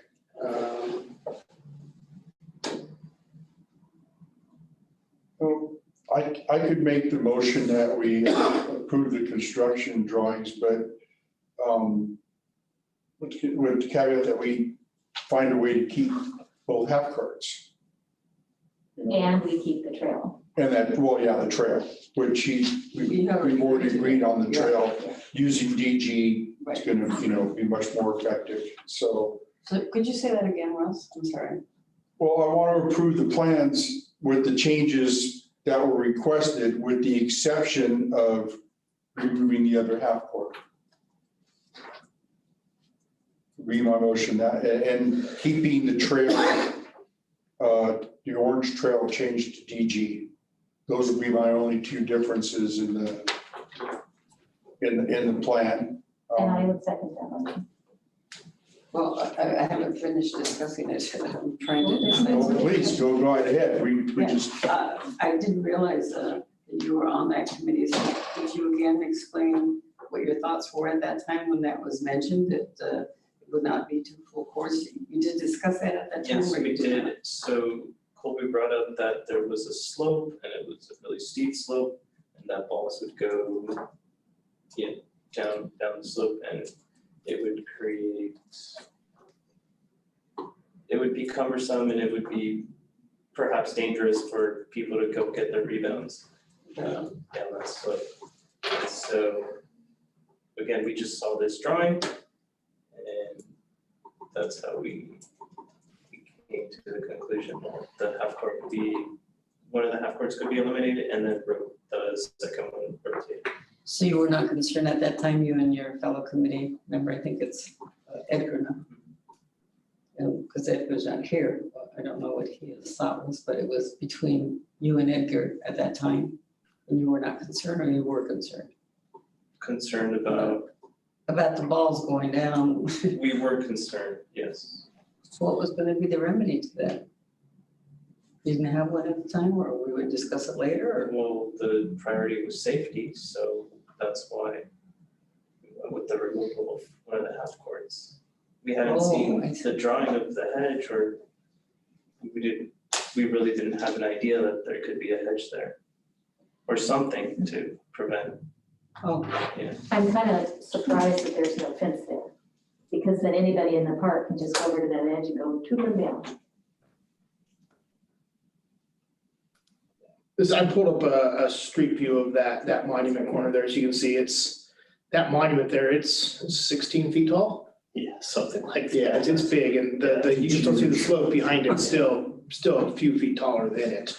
As a basketball court would be right in this area, kind I of mean, right if here. that slope is such a concern. I mean, anybody. The slope itself, I don't think is the concern, But it's gonna be landscape, There, it's gonna be it's landscape, landscape. so but if we're having to chase a ball, that's my concern. it's uncomfortable to walk down that slope. well, and then again, I keep thinking of this area around the basketball, just to up and then just to the right, that you have that space to actually kind of rotate that to where the landscaping is at the bottom, preventing that, and the basketball courts are up higher toward the main circle there. You want to go this way? Yeah, you know, you have a lot of area there that's just landscaping. That's about, I'm gonna guess from experience, I don't have a scale here, those are probably about 6 foot squares for the concrete. So maybe 10 or 12 feet. But that could make a significant difference, so, What's inside the circle besides trees? Is that a gazebo? This is the shelter. yeah, I don't want to interfere with that. I just thought that we could move those half courts. And I get what you're saying about the parking lot too, so, but if they were faced in the. You want to take it proper straight up directions- that walkway. I was just thinking, yeah, up that walkway a bit and then rotate them to where we have less, and then if we do have a hedge there, then I think that we, or some other vegetation, The people are walking to the ball fields are gonna be right on the edge of the court. Yeah, Also, I think we need to keep that, at least one. So originally though, you had, I'm looking at the blue and the orange. So originally you had them back to back, so that orange would actually be pointing down straight toward the slope is what you're saying. No, the orange, this would have been kind of going this way. So that's the way they should be. If we had two, they would be going that way. Yeah. Left to right as it's showing us Yes. up there. Are you putting the baskets at the far ends or in the middle? No, they're, take back up to this they drawing. face each other. It's a common center post. Okay, Let me see, it was just right here. I'm going the wrong way. I believe you, common center post. Yeah, the common center post, I so, see. that's typically how they're done. And if you rotated that clockwise 90 degrees, would that help prevent balls from, because they wouldn't be shooting right at the slope, they'd be shooting. I'm worried about the one shooting at the slope, I'm worried about the back, the rebound coming off of it. Or people passing the ball Yeah. aggressively. Well, What if, I'm just throwing this out here. Similar to, I ain't going back to Riverbend, but going back to Riverbend. There's a lot of concrete outside of this basketball court area, basically the colored area. What if we reduce some of that concrete down? It's all square footage is, Square footage is your worry. yeah, exactly. Where are you talking about now? So this gray, some of this gray in here, there's a lot of excess around it. Oh, okay. Reduce it down to more of the colored area, which is what Riverbend is. Right. And so you keep the half court. Brian's worried about square footage. So you're saying if you narrow that walkway, Is that that'll enough offset. of a compensation for you? It's probably a lot. I mean. Oh, yeah, no, I understand, yeah, I remember this around good geometry. I didn't think through geometry. Is that what we did at Riverbend? We didn't have all that space There's not around it? that much space. I pulled up and looked at my we camera. eliminated, that's probably one of the things we eliminated at Riverbend, because you had like a walkway that went all the way around the basketball. Which is essentially what we have here. Yeah. What would happen to the benches and the shade on the sides? I don't know if they're needed, to be honest. You don't really need any of that concrete circle to the bottom of that. Yeah, exactly. Right, so. We keep a walkway coming in, maybe we keep one of those benches and then a slab for it, for the guys waiting Yeah, all all the day. stuff on the top side I can see because you have the pathway going to the half courts. You have a little bit around the half court on that side going to that other walkway. And then the bench there, that would be good. And that would save quite a bit of concrete, That was probably significant. Mhm. And the state put in your motion that we look at doing that. That could probably do, I mean, that would, That's gonna get us close enough. yeah, that's gonna get us a lot closer. That's a lot of square footage. Okay. And then by doing that, we're, Push it closer, further away from the slope. You get to push it further away from the slope. and that plant material will slow a ball bouncing. I don't think you're gonna eliminate 100% of it. No, we're not gonna eliminate it, but it's gonna. Yeah. So you already have that you were gonna convert, oh, I see that, never mind. Ignore me. What's going on over? You see where the slope, that trail that comes up from the slope and it comes into a circle? The trail, I'm sorry, where about on the map? The trail that comes up from Sierra, Oh, And yes, it comes up from Sierra and there's a circle there? What's that circle? that's just a planter with landscaping is my recollection. Well, but what if, This area right here, yeah, Yeah. yeah. what if that trail just came straight in and you didn't have a circular planter there? Wouldn't that eliminate some concrete as well? yeah, but not enough that, Well, so, and because you got the trail coming in, you've got the trail extending down, you've got that's the main entrance into the dog park. Okay, Yeah. just, this is taking a bit. Let's just, we can take a 5-minute recess here real quick, if that's all right with everybody. That's fine. Okay. Stop for 5 minutes. 3.9 is 24 foot, right? 28 foot. I'll do my pi r square here for geometry. Square pi r, right? Yeah, Rebecca, but the circle we're you can talking just go through this door over here. Oh, You're fine, there's- you're fine, just keep going straight. Going around, there's, she just goes It's a straight. wide area. Yeah, but I just wanted to know. That door's unlocked, isn't it? Yeah, the one thing with that, well, we still pay for the striping and everything like that. That's a big cost. Yeah, but if that's the same, It's usually whoever is the assistant or the, you know. yeah. But And if we can, And I'm gonna, for landscaping and irrigation in that area. But we built the court to respect too, The only thing, so I think I it's mean, more on that expensive one in than the concrete. particular, we could change it to To the six, don't we do it to concrete respect, maybe so acting. the crack. it's just a higher Maybe base. that's more. Maybe that's what it is. It's just a 5,000 to the first. Maybe that's what it is, yeah. But that's bad. Oh, that is bad. Just get, you know, that's all. That's fine. No, but I like getting rid of that space around that. And that, You'd be comfortable with that? yeah, as long as we don't start moving the court all around. I don't want Well, to be here's the redesigning. other question. I gotta talk to Sam. Talk to Sam. Who's using first concrete? Yeah. Who's his No, I don't regular? know. I hope it's a riverbed, that guy. No, that was for. No, I'm not his contractor, but his supplier. Oh, supplier, We'll have to get. I do not know. Yeah, definitely don't know who the supplier is. There's a local guy. I hope he gave him an opportunity to bid. I thought, didn't you mention that? Did I? Okay. Because he bid on Skyview and saved a significant amount of money because his travel time.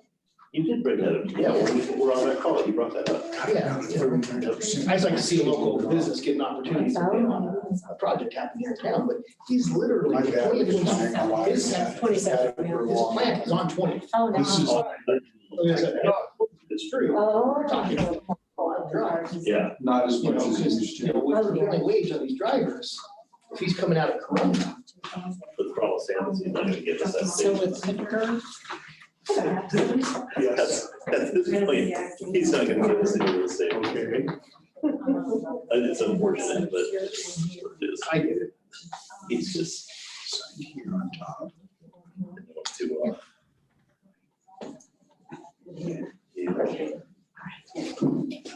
I think that, like I did there. All And right. then we're also gonna have one more document for you to sign at work week. It's in work, Yeah, we'll so we're see gonna that. change it. It is in President. PO, it is in PO. It is in PDF, okay, I'll change it. just wanting to see what it comes out to be. yeah.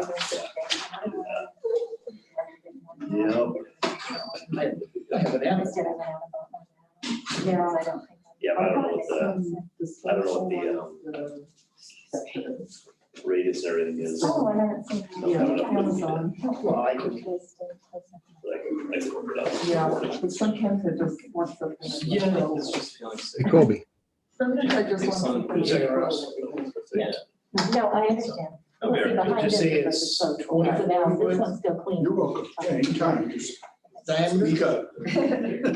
No, it'd be 48 foot, Yeah, that probably sounds good. Yeah. 4 inch. Oh, Can you guys hear me? Yeah. Yes. Yeah. do you wanna Oh, good. pass it through? Thank you. 22 cubic, you're talking, give me square footage. Do you need the adjustment? Took me 22 yards. Now I can't get my network. It's probably 60, a 6 foot walkway around it. Here you go. You're the bottom one there. Okay, I'm gonna bring the meeting back to order. It's almost a 50%. Try not to hit that real hard. Thank you. Break it. Appreciate that. He likes to really hit that and it scares the living daylight out of him. No, I know, it's like, Have we pretty much ironed out what we needed to iron out? In this, or are there more? If I can recap it, just to Okay. make sure mostly Loretta Well, can get I into can the tell you notes. what I've written down, you can Yeah. tell me if this is close to what you have. Let me show you, let me read you what I have. I move the board of directors approve the final construction drawings for Shadow Rock Park with the recommended changes, with the exception of including a DG trail between the baseball field and the dog park, and keep both half basketball courts with less concrete around the basketball courts. Yep. Sounds redundant, but does that include everything that we discussed? Yes. Are you gonna- It does not talk about the premium funds. I think, can we just do that in a separate? That has to be a separate agreement. It's a modification to an agreement. And, yeah, so you made the motion, I seconded it, yeah. Okay, so we already have a motion with that. And Just to second- confirm, Mr. President, you're fine with that amendment? Yes, And I'm fine with the second. Thank you. okay. And is this just all in favor, or is this a roll call? All right, all in favor? Aye. Aye, opposed? Motion carries 4-0. All right, thank you for, I apologize for any pain on that, but I'm glad we got it all worked out. No, I'm glad we got it all hashed out too. Thank you very Thank much you. for your time. Thank you for coming. Talk to you later. Thank you. All right, see ya. Right safe? All right, thanks. All right, now, So now we have to discuss the premium fund. I'd like to bring that back in a separate item. Oh, that's not on here? No, it's a whole separate agreement. Oh, I thought you were wanting us to come up with. that. No. Oh, okay, then, sorry. That's an amendment to the JCFA. And bonds have been consolidated correctly. Not to my knowledge. Yeah. all right, that will take us back up to the top, which is 5.1. And that is to conduct the public hearings and election related to Community Facilities District 2016-1, annexation number 26. As you just stated, this is the public hearing for the annexation, number 26. And this is a property, located in the city of Eastville at, on Hamner at the termination of Schleichman. Currently under construction is the Heroes Restaurant and Starbucks. With that, we'll be available for any questions you may have. I'm sorry, what was it again? Hammer and what? Schleichman, the far Oh, southern, down there by the 99-cent store. a little further south, but yes. Yes, Where the hotel is under construction there, that'll be coming forward as a separate annexation. okay, so they're practically, they've got those things built over there and They they are- haven't annex them? As of tonight, Their- most of them won't be. Yeah, they're not open The yet. hotel is not. This is to their, the owners, cause these delays, not the park district.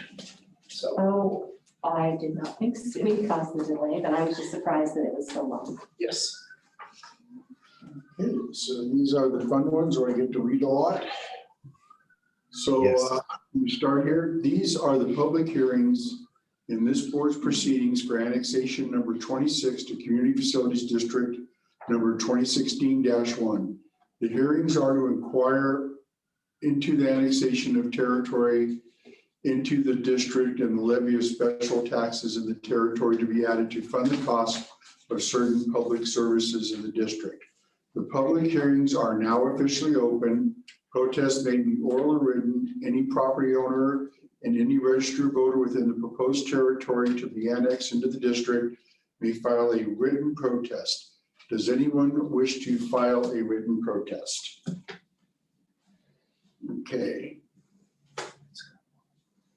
Have we received any written protests? No, we've not. No, we have not. So there are no written protests filed. We will now receive oral comments and questions and any oral protests from any interested persons. When all comments have been received, the hearing will be closed. Is there anyone here to present an oral comment or protest to this matter? The only one we can. Hearing none, the public hearings are now closed. We may now consider and adopt the resolution of annexation and the resolution calling election in that order. Would someone like to take motion 1, please?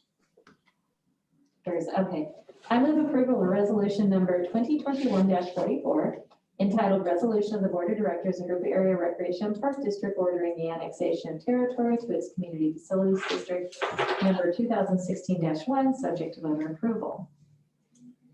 Is there a second? I second. Okay, we have a motion and a second, and we have roll call, please. Yes. Jose Luis Godinez, Yes. Ross Leisha, Yes, Rebecca Badorte Byrne, Yes. Kim Jones. Aye.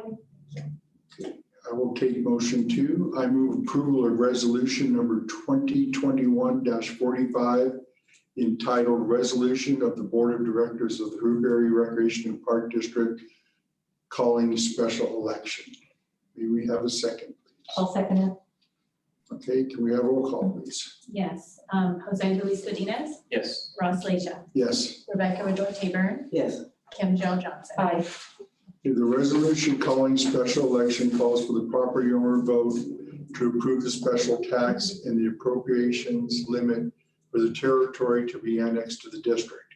Because the property owners have waived the waiting periods and other requirements related to elections as provided by law, the special election will be held this evening. At this time, I ask the board clerk to open the ballots and announce the results of the special landowner election.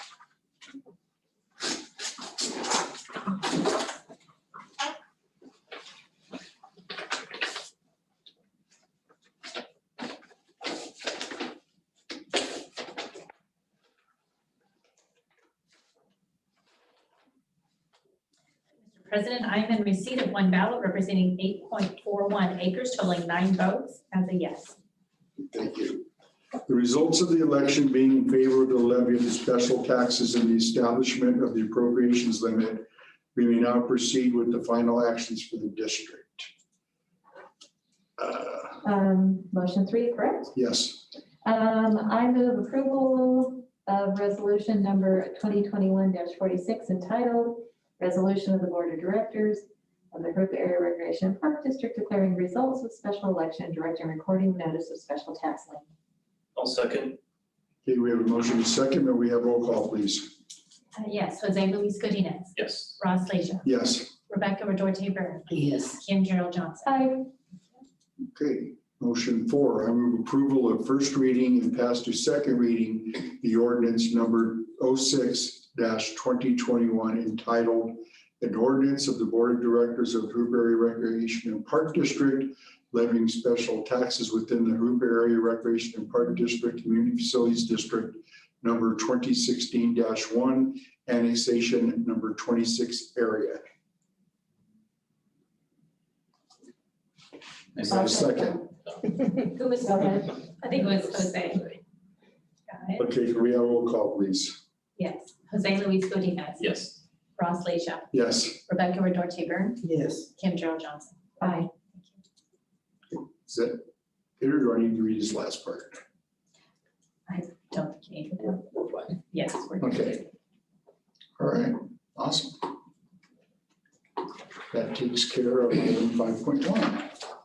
We will now move on to item 5.2, which is the adoption of the resolution of intention number 2021-47 of the Board of Directors of Roonberry Recreation and Park District for annexation number 27 to its Community Facilities District number 2016-1.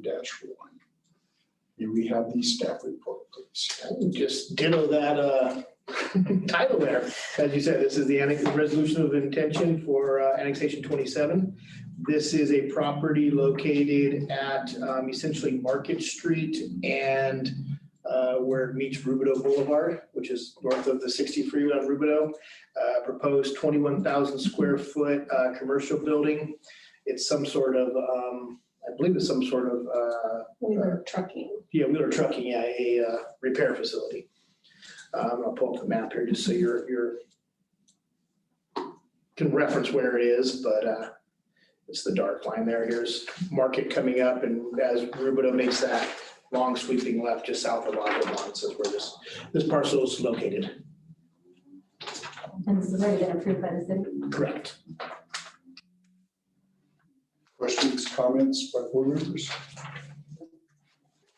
Yeah, I move that the Board of Directors approve and adopt the submitted resolution of intention number 2021-47 47 for annexation number 27 to CFD number 2016-1. I said, Motion is second, and is this a roll call? Yes, it is. We have a roll call vote, please. Yes, Jose Luis Godinez. Yes. Ross Leisha. Yes. Rebecca Majority Byrne. yes. Kim General Johnson. Aye. We'll move on then to item 5.4, which is the discussion of Prop 68 funds. Mr. DeGoya. Can we get her signature? Yeah, let me scoot out real quick, if you don't mind, Mr. President. Sure. Second. No problem.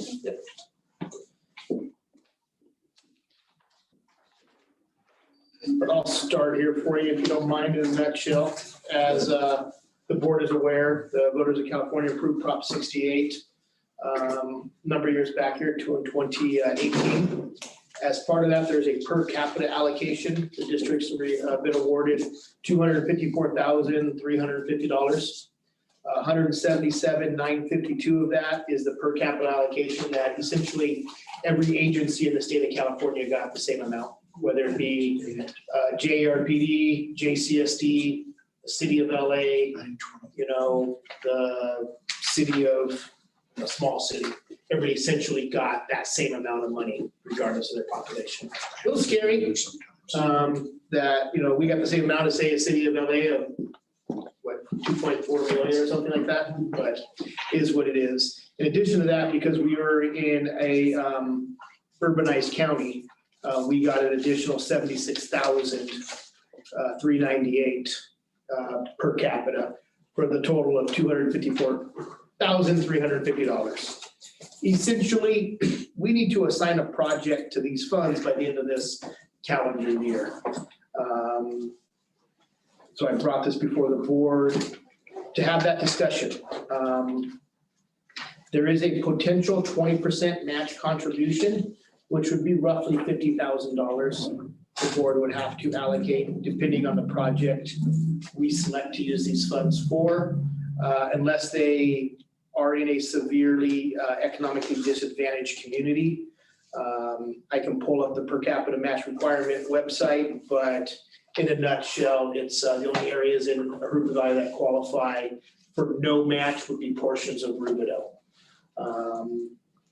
So with that being said, I just wanted to have a discussion with the board on some potential projects that I have jotted down and would want input from the board as to ideas you may have, and then guidance on how you want us to go about selecting a project essentially, so we can get this submitted to the state. The project does not have to be completed until December of 23. So we do have a couple of years, but we just need to get this essentially encumbering the funds on the books is what they're looking for. So once we select a project, it'll come back at a future board meeting where we adopt a resolution and send off the paperwork to the state. A couple things I did put out here. Can't see those. Oh, I'm sorry. Let me make it bigger. And then even bigger. How's that? There we go. There you go, perfect. The Rupa Community Center is in need of renovation.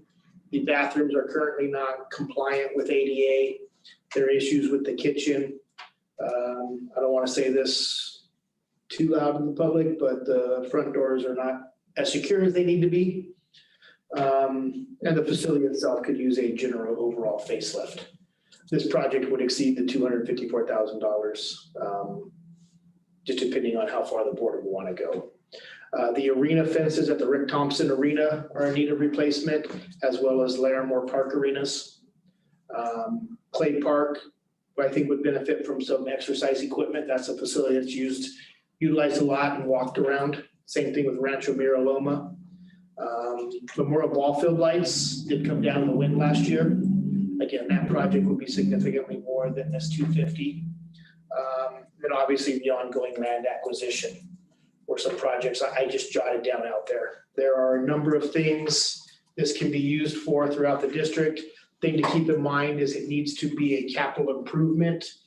The idea behind Prop 68 was adding 2 facilities.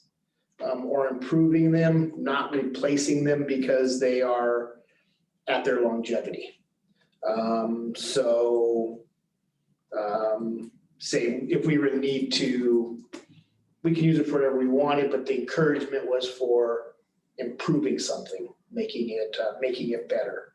So the improvements to the Hoopa Community Center would be under the intention of it, replacing a worn out playground may not be, even though we're not even looking at something like that, nor do we have a playground that is in need of replacement. So I just wanted to open it up to the board for discussion and provide some guidance on how you would like to move forward. I don't think an answer will come tonight, but it needs to come fairly quickly.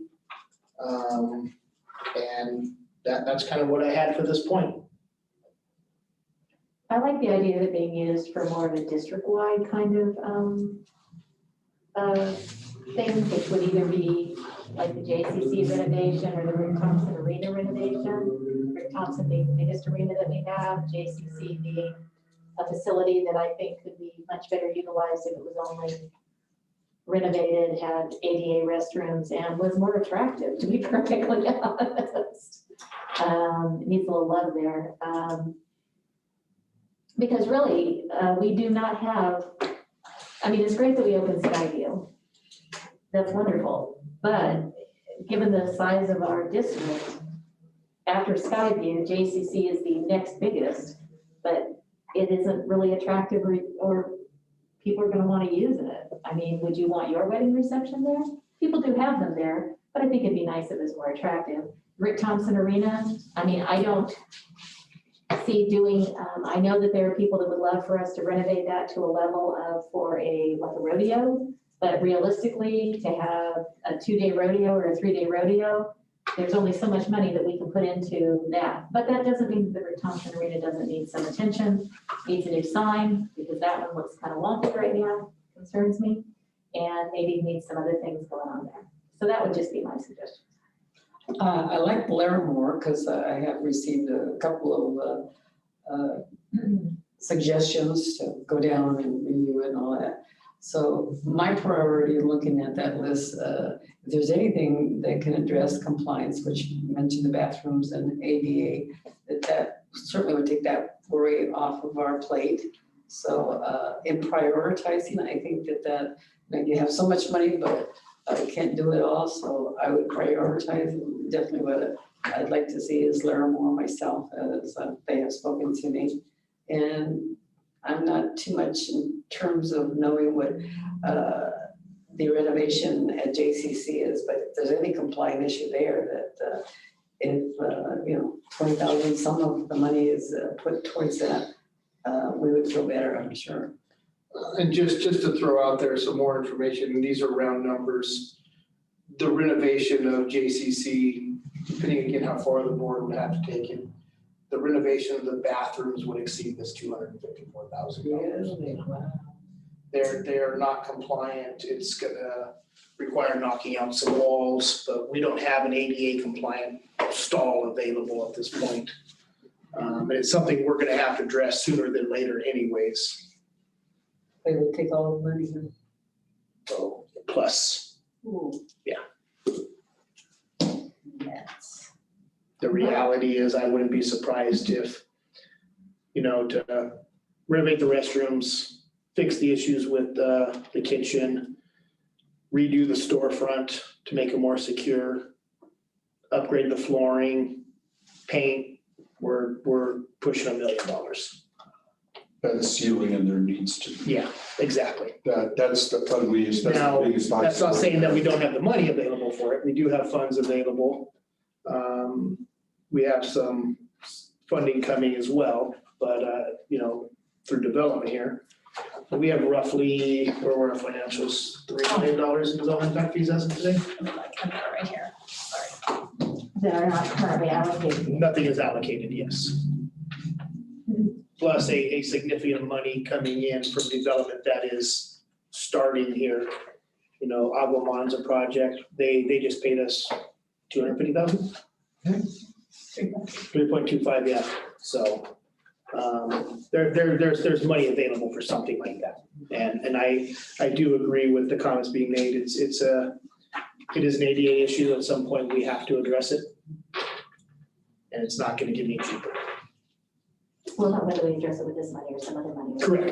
Correct. Well, that being the case, I guess I'd like to, in our own household, right, just take care of some of the items. If we've got 5 and we could take care of 3, then that would be money well spent, and look more to this being a bigger project, that being JCC, and look for other monies and not try to use all of this just for that. Well, not just for that, but the one project. See how many we can do on the list. Well, by looking at that list, there's nothing up there that I see that this money would really cover completely. Obviously, It would cover the arenas. yeah, but That would be good. with Memorial Ball, part being in my district, of course, I want to see the lights back up, but we do have a field over that does have lights. And we would do it okay. We are looking at a master plan, you remember, as part of our goals this year for that facility. Right, the Rick Thompson Arena, I have talked to you for years since I've been on the board about wanting to update the lighting in the arena there and everything, and but to Ms. Johnson's point, the one rodeo a year that we have there doesn't generate enough money to justify that expense. However, if we did it, could we bring in more events? Well, I would think that'd be the case, yes. Yeah, but I actually think the biggest thing that would be good, to me, beneficial to the district is the renovation of the JCC, because with that fully renovated, it could become a generator of funds. Maybe not to the level of Skyview, but right now, really, somebody's gonna walk in there, they're gonna look at what it is and how it's set up, and it's really not attractive. It's dated. It is very dated, it's not attractive. And the ADA is gonna bite us in the butt at some point. So in my opinion, I would have to put that to the top of the list, although it would be nice to have some money to fix at least the arena fencing at Larimore and the arena at Rick Thompson. I think Cole said that you think it to be $1 million to really do that right. But at some point, we're gonna have to do it. And the ADA especially, Oh, because yeah, that's, you're talking to the point there. yeah, that's definitely gotta be done. I think if you're gonna go in and do the bathrooms, you might as well get the cost to fix the place up. That's my opinion. It's, the example is we fix the bathrooms. But then at what point do you have to stop because you gotta rip up the floors? None of the floors are gonna match. So then you gotta do the floors. And if you're doing the floors, well, fix the walls. And we're gonna fix the glass because there needs to be replaced and secured and updated. So then at that point, we gotta do the tile. While we're doing it, do we just fur out the walls and put a drywall compared to the block wall that's there? It's Right, it becomes- in my opinion is if it's fixed up like that, then it would be a lower cost alternative to a lot of people for Skyview. And if we're booking Skyview the way we are, and if we had a nice facility here, I think we could book this facility as well. And then at least we're generating something back from it. That's my opinion on it. So what do you think, Jose? I personally would lean towards land acquisition, but we should prioritize what we have already. How long would it take, do you think, to renovate JCC? 6 months. Yeah, but we don't have the extra money. I mean, between the 254 that we would spend, we still need another 800,000, right? You just said we have 3 million. We have. We have 3.25 million in development impact fees in the bank. Without the 254,000. Correct.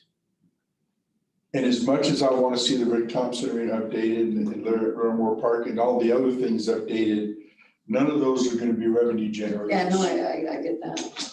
So Well, you said it was, So how much is a park's worth of exercise equipment? I'm just curious. I'm sorry? How much is a park's worth of exercise equipment? You remember the project we did at Glen Avon Heritage? Mm-hmm. That was about $28,000 for the equipment, about another 20-something thousand for the installation and the concrete pad. And that's for how many pieces? 4 or 5? No, I think it's 10, 8, That many? 8, yeah, that's one of the large ones. Just curious. So maybe, just call it a round number of $50,000. My issue with the exercise equipment is it's a great concept, but I was not terribly impressed with it over at Horseshoe Lake. I tried on every single piece of equipment there. It felt like it was made for people who were 5 feet tall. So I'm not saying we shouldn't put it in, but I would want to be very strategic in terms of not just take a selection and put it out there, but be very strategic and go, okay, these are the pieces that seem to work the best for the widest variety of people. But yes, I know I need to lose weight, but I'm not the biggest person on record and neither is my husband. And there were times that we were there with our knees up by our ears, barely stuffed in there, kind of going, I'm not sure how I'm supposed to use this. And Mark is very good at these things and he looked those pieces over and could not find a way to adjust them. So that's what concerns me. And how long ago were those purchased? About 2 years ago. Really? Yeah. Oh, Horseshoe Lake a year ago. So they're just designed in an intriguing way. So I just want to, like I said, be careful about what we pick if we did do exercise equipment. I'm not against it, but I think just to be careful, exercise for anybody or anything, but it'd be the right one. I think if you're 5 feet tall, it worked really well. That's what I think, just be the right one. I think that's. My thought on this, after hearing a few things and what's going on, I wonder if we'd be better off using this money to say, do the arena at Larimore Park, and maybe put in some exercise equipment and, that kind of stuff. And then bring back the JCC renovation as a separate budget, a separate item for us to actually, since this is just going to be a drop in the bucket toward that project anyway, I think we all agree that the renovation needs to be done, but maybe not with these funds. Right. If we have that other money to spend and we could do it, maybe we ought to look at it differently. Oh, yeah, I didn't hear. And then we can spread this money out across the district a little better. Did And you, get some of these other projects done. did you say that it was enough money to do both arenas? Is that what you said? Or did I not hear that correctly? Oh, it's enough money to do both arenas. Both Larimore and Rick Thompson. Yes, my preference Speak. would be we prioritize, just assume it's this list. We prioritize this list. My preference is we use the money towards the biggest dollar amount project because it is far easier for district staff to manage. We're putting it all into one project. Each one of these is a separate project that we would have to, if we did Rick Thompson Arena, that's one project. We did Larimore, that's project 2. We did exercise equipment, that's project 3. All this money,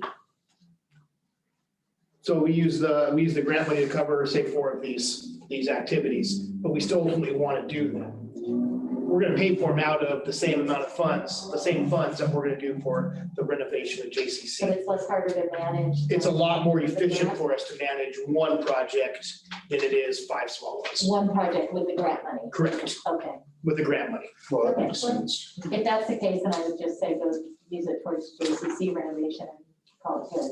I'm in agreement with you. I love the idea of land acquisition. Which land? And 250,000 isn't gonna buy us a piece of land. Maybe one vacant lot somewhere in there. I don't know. One, little. So, It's open for some additional, should we think of other things you think? Oh, yeah, I don't anticipate, I just wanted to start the conversation this Okay. evening. And this will be something we will be having more discussion at the next meeting, I think. But there's some information you wanted me to bring back more information on, get numbers, whatever it may be. But this is something that until we pick something between now and the end of the year, we're gonna talk about every 2 weeks. well, I think that we need to, if we're contemplating JCC, for example, we need some sort of idea on the numbers. I mean, to say, oh, let's do JCC, it's $1 million, well, no. it's And it comes really back quite at 2.5. Yeah, Well, I personally would like to dedicate some time on some thoughts. And then I'm thinking them right now, but I'm not sure that I really have all the details. No, and like I said, this wasn't meant to give an answer tonight. Okay. And I really hope that there be some more input from the members on projects throughout the district, because trust me, they're, Well, I mean, if you want more ideas for. oh yeah, I could come up with ideas beyond, trust me, I could put a page, The but. linear park idea along Sunset Ridge Park so that Indian Hills could like actually have a piece of play equipment would be nice. But at the same time, I feel like this is money that is being given to the district holistically. And in thinking about things that need to be done, I feel like the community center is for the whole district. Skyview is new, Memorial has been renovated, they've got beautiful bathrooms there, and we're still paying for that renovation. And we will be paying for that renovation for what it was, 35 or 40 more years. So the JCC is the one community center that Well, again, I has think never felt we alone. are open to Quebec, so I think we all have things in our district that we would Yeah. like to see, but I would like to see something like the JCF district-wide that benefits. I mean, I would love to see the old pool house taken down and the Veterans Memorial Wall relocated. I mean, something we've talked about. I mean, there's lots of little projects that we could all think about in our Like you district. said, the most popular, the fastest growing thing in the United States right now is pickleball. You don't have a pickleball anywhere in the district. That would obviously be something that we could consider. I could go on park by park by park. things we could do. I would actually like to see a splash pad over by Vernola somewhere, so we have one in each, left side, middle, and right side of the city. So, but those are, luxury things that would be great to have, but, I don't think that should be included in this particular list. Well, and That's more than the renovation. I can do that right now. Yeah. And, we're going to be getting quite a bit of money on the west side of the district from all the new developments going to be going on around Vernola. So I feel like there's going to be a fund of money on that end of the district. Right. good. Okay. Well, my point was, I think we all have things that we'd like to Oh, see yeah. in different parts, especially in our districts, but Yeah, well, I really think the top one up there is the renovation, because like I said, that could turn into a revenue generator. That could help We'll the add district to the out. list, we'll add to the list. Yeah. Given that opportunity, I'd like to take it. So is there information you want to have for, I heard some numbers on a renovation for JCC. I can easily come back with some numbers for a new arena at Rick Thompson and Larimore. And I can get some prices on exercise equipment. Is there anything else you'd like to see when we talk about this again? No, but that's a good beginning. The money and the exercises Kim has mentioned, that we would research that it not be just for 5 feet tall, I think she said. Yeah, I know the ball field light's going to be a. I suggest $5 everybody item. go out and try it. Tell me if I'm wrong. I'd love to know that I'm wrong. Okay, All right, I think I got what I needed. Thank you. okay. There's no more discussion on this. We will move into our communication and committee reports, and that would start with the general manager's report. Yeah, a couple things I just want to share with you guys. Our adult basketball program is back up and running, so we're excited for that. They're playing Wednesday nights at Avalon Gym. We have 6 teams in the program. As Anthony said today during our staff meeting, it's fun seeing a bunch of 30-plus-year-old guys who still think they're in shape playing basketball. In their prime. I think that they're in their prime playing basketball. But the program's going well, so that's definitely something we're excited to see back up and running there.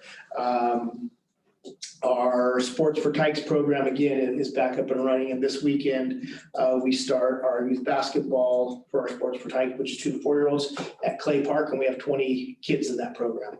So that's going well. Things continue to go well at the Rancho Rupa Regional Sports Park. I was out there on 9/11 after the breakfast at the VFW. And we had activities going on every single field out there. It was really good to see, nice to see everybody out there enjoying that facility.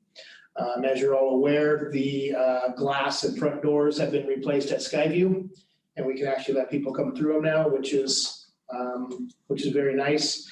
And we'll be submitting that information here hopefully next week to insurance for reimbursement. I did inquire regarding the potential arrest on an individual of that, and the captain was checking into if an arrest warrant has been issued yet or not. So a little frustrating. We are, 60 days, 75 days past that, and we're still waiting for some sort of resolution.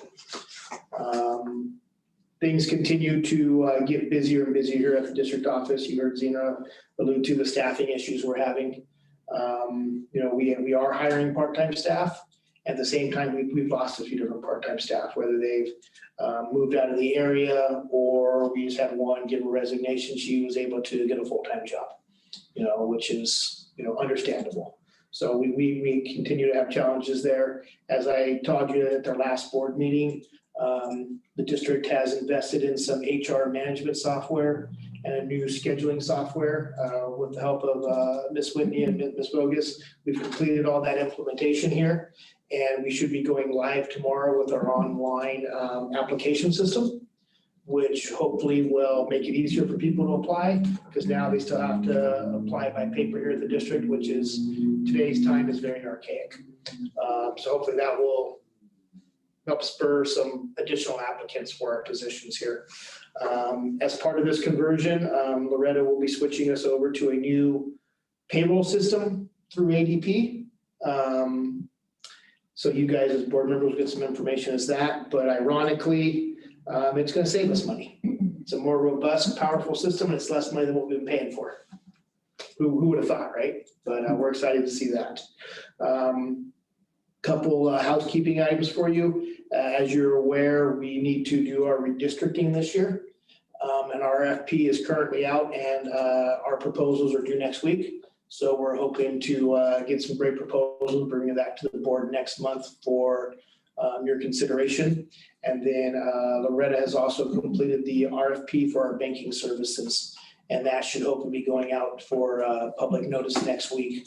And hopefully by the end of the year, bringing that to the board for consideration as well.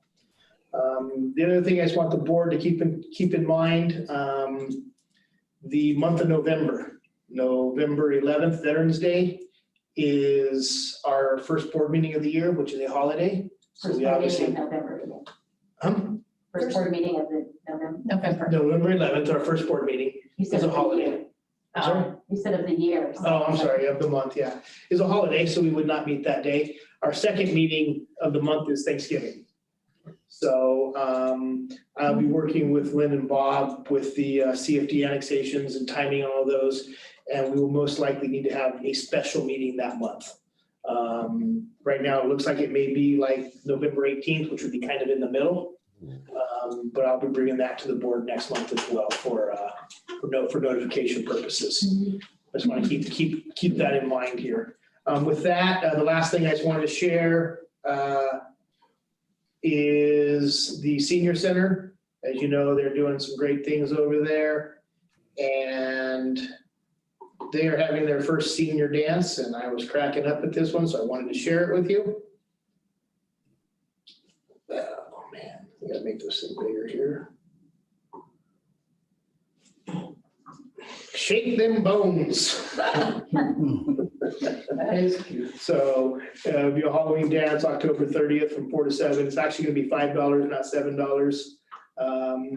But the staff there at the senior center is just doing a phenomenal job. So just wanted to share that with everybody here. But we're really excited about that one. I thought that one was real cute and funny. So with that, I'm available if you have any questions. Very good. Any questions? Nope. Oh, I had something in mind, but now I can't remember. Okay, never mind. Well, if you think of it, you can.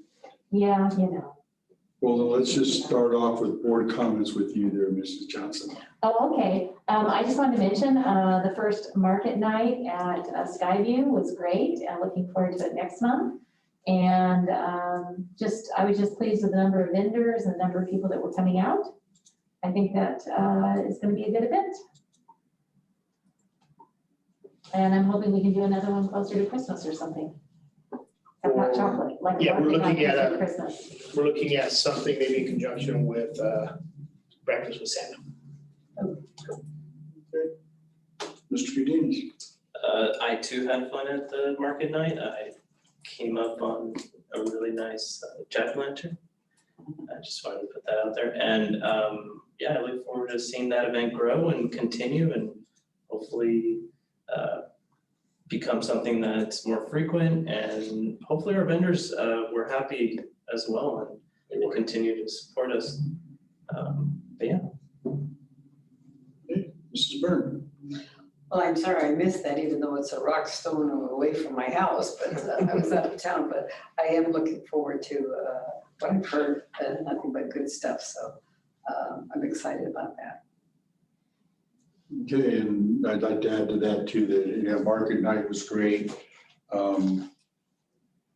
We did ask a lot of the vendors how they were enjoying it, and if they were doing okay there, and every one of them thought it was a fantastic. I didn't get any negative response from a single vendor I talked to. And I will go back for no other reason, the cinnamon rolls.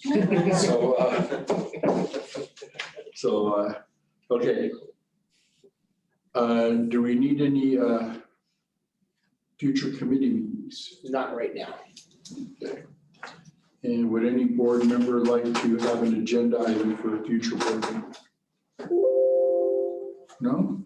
Well, I do think that we definitely need to address the issues that were coming up tonight about how we go forward with park planning with the developers and. I will bring an agenda item in the future with some Okay. recommendations. Myself and Mr. Owen have had a couple long discussions already. Yourself and Mr. Owen? Hi, Bob. Hello, I was up in your area recently. is that where I'm up in the corner up there? Is that? Charles was in. It was lovely. I was there last year. Let me out of here. We saw a nice little convertible in the parking lot when we pulled up. We thought, what is Bob down here for the meeting? No such luck. I wish. Okay, if there is nothing else for this evening, I will adjourn.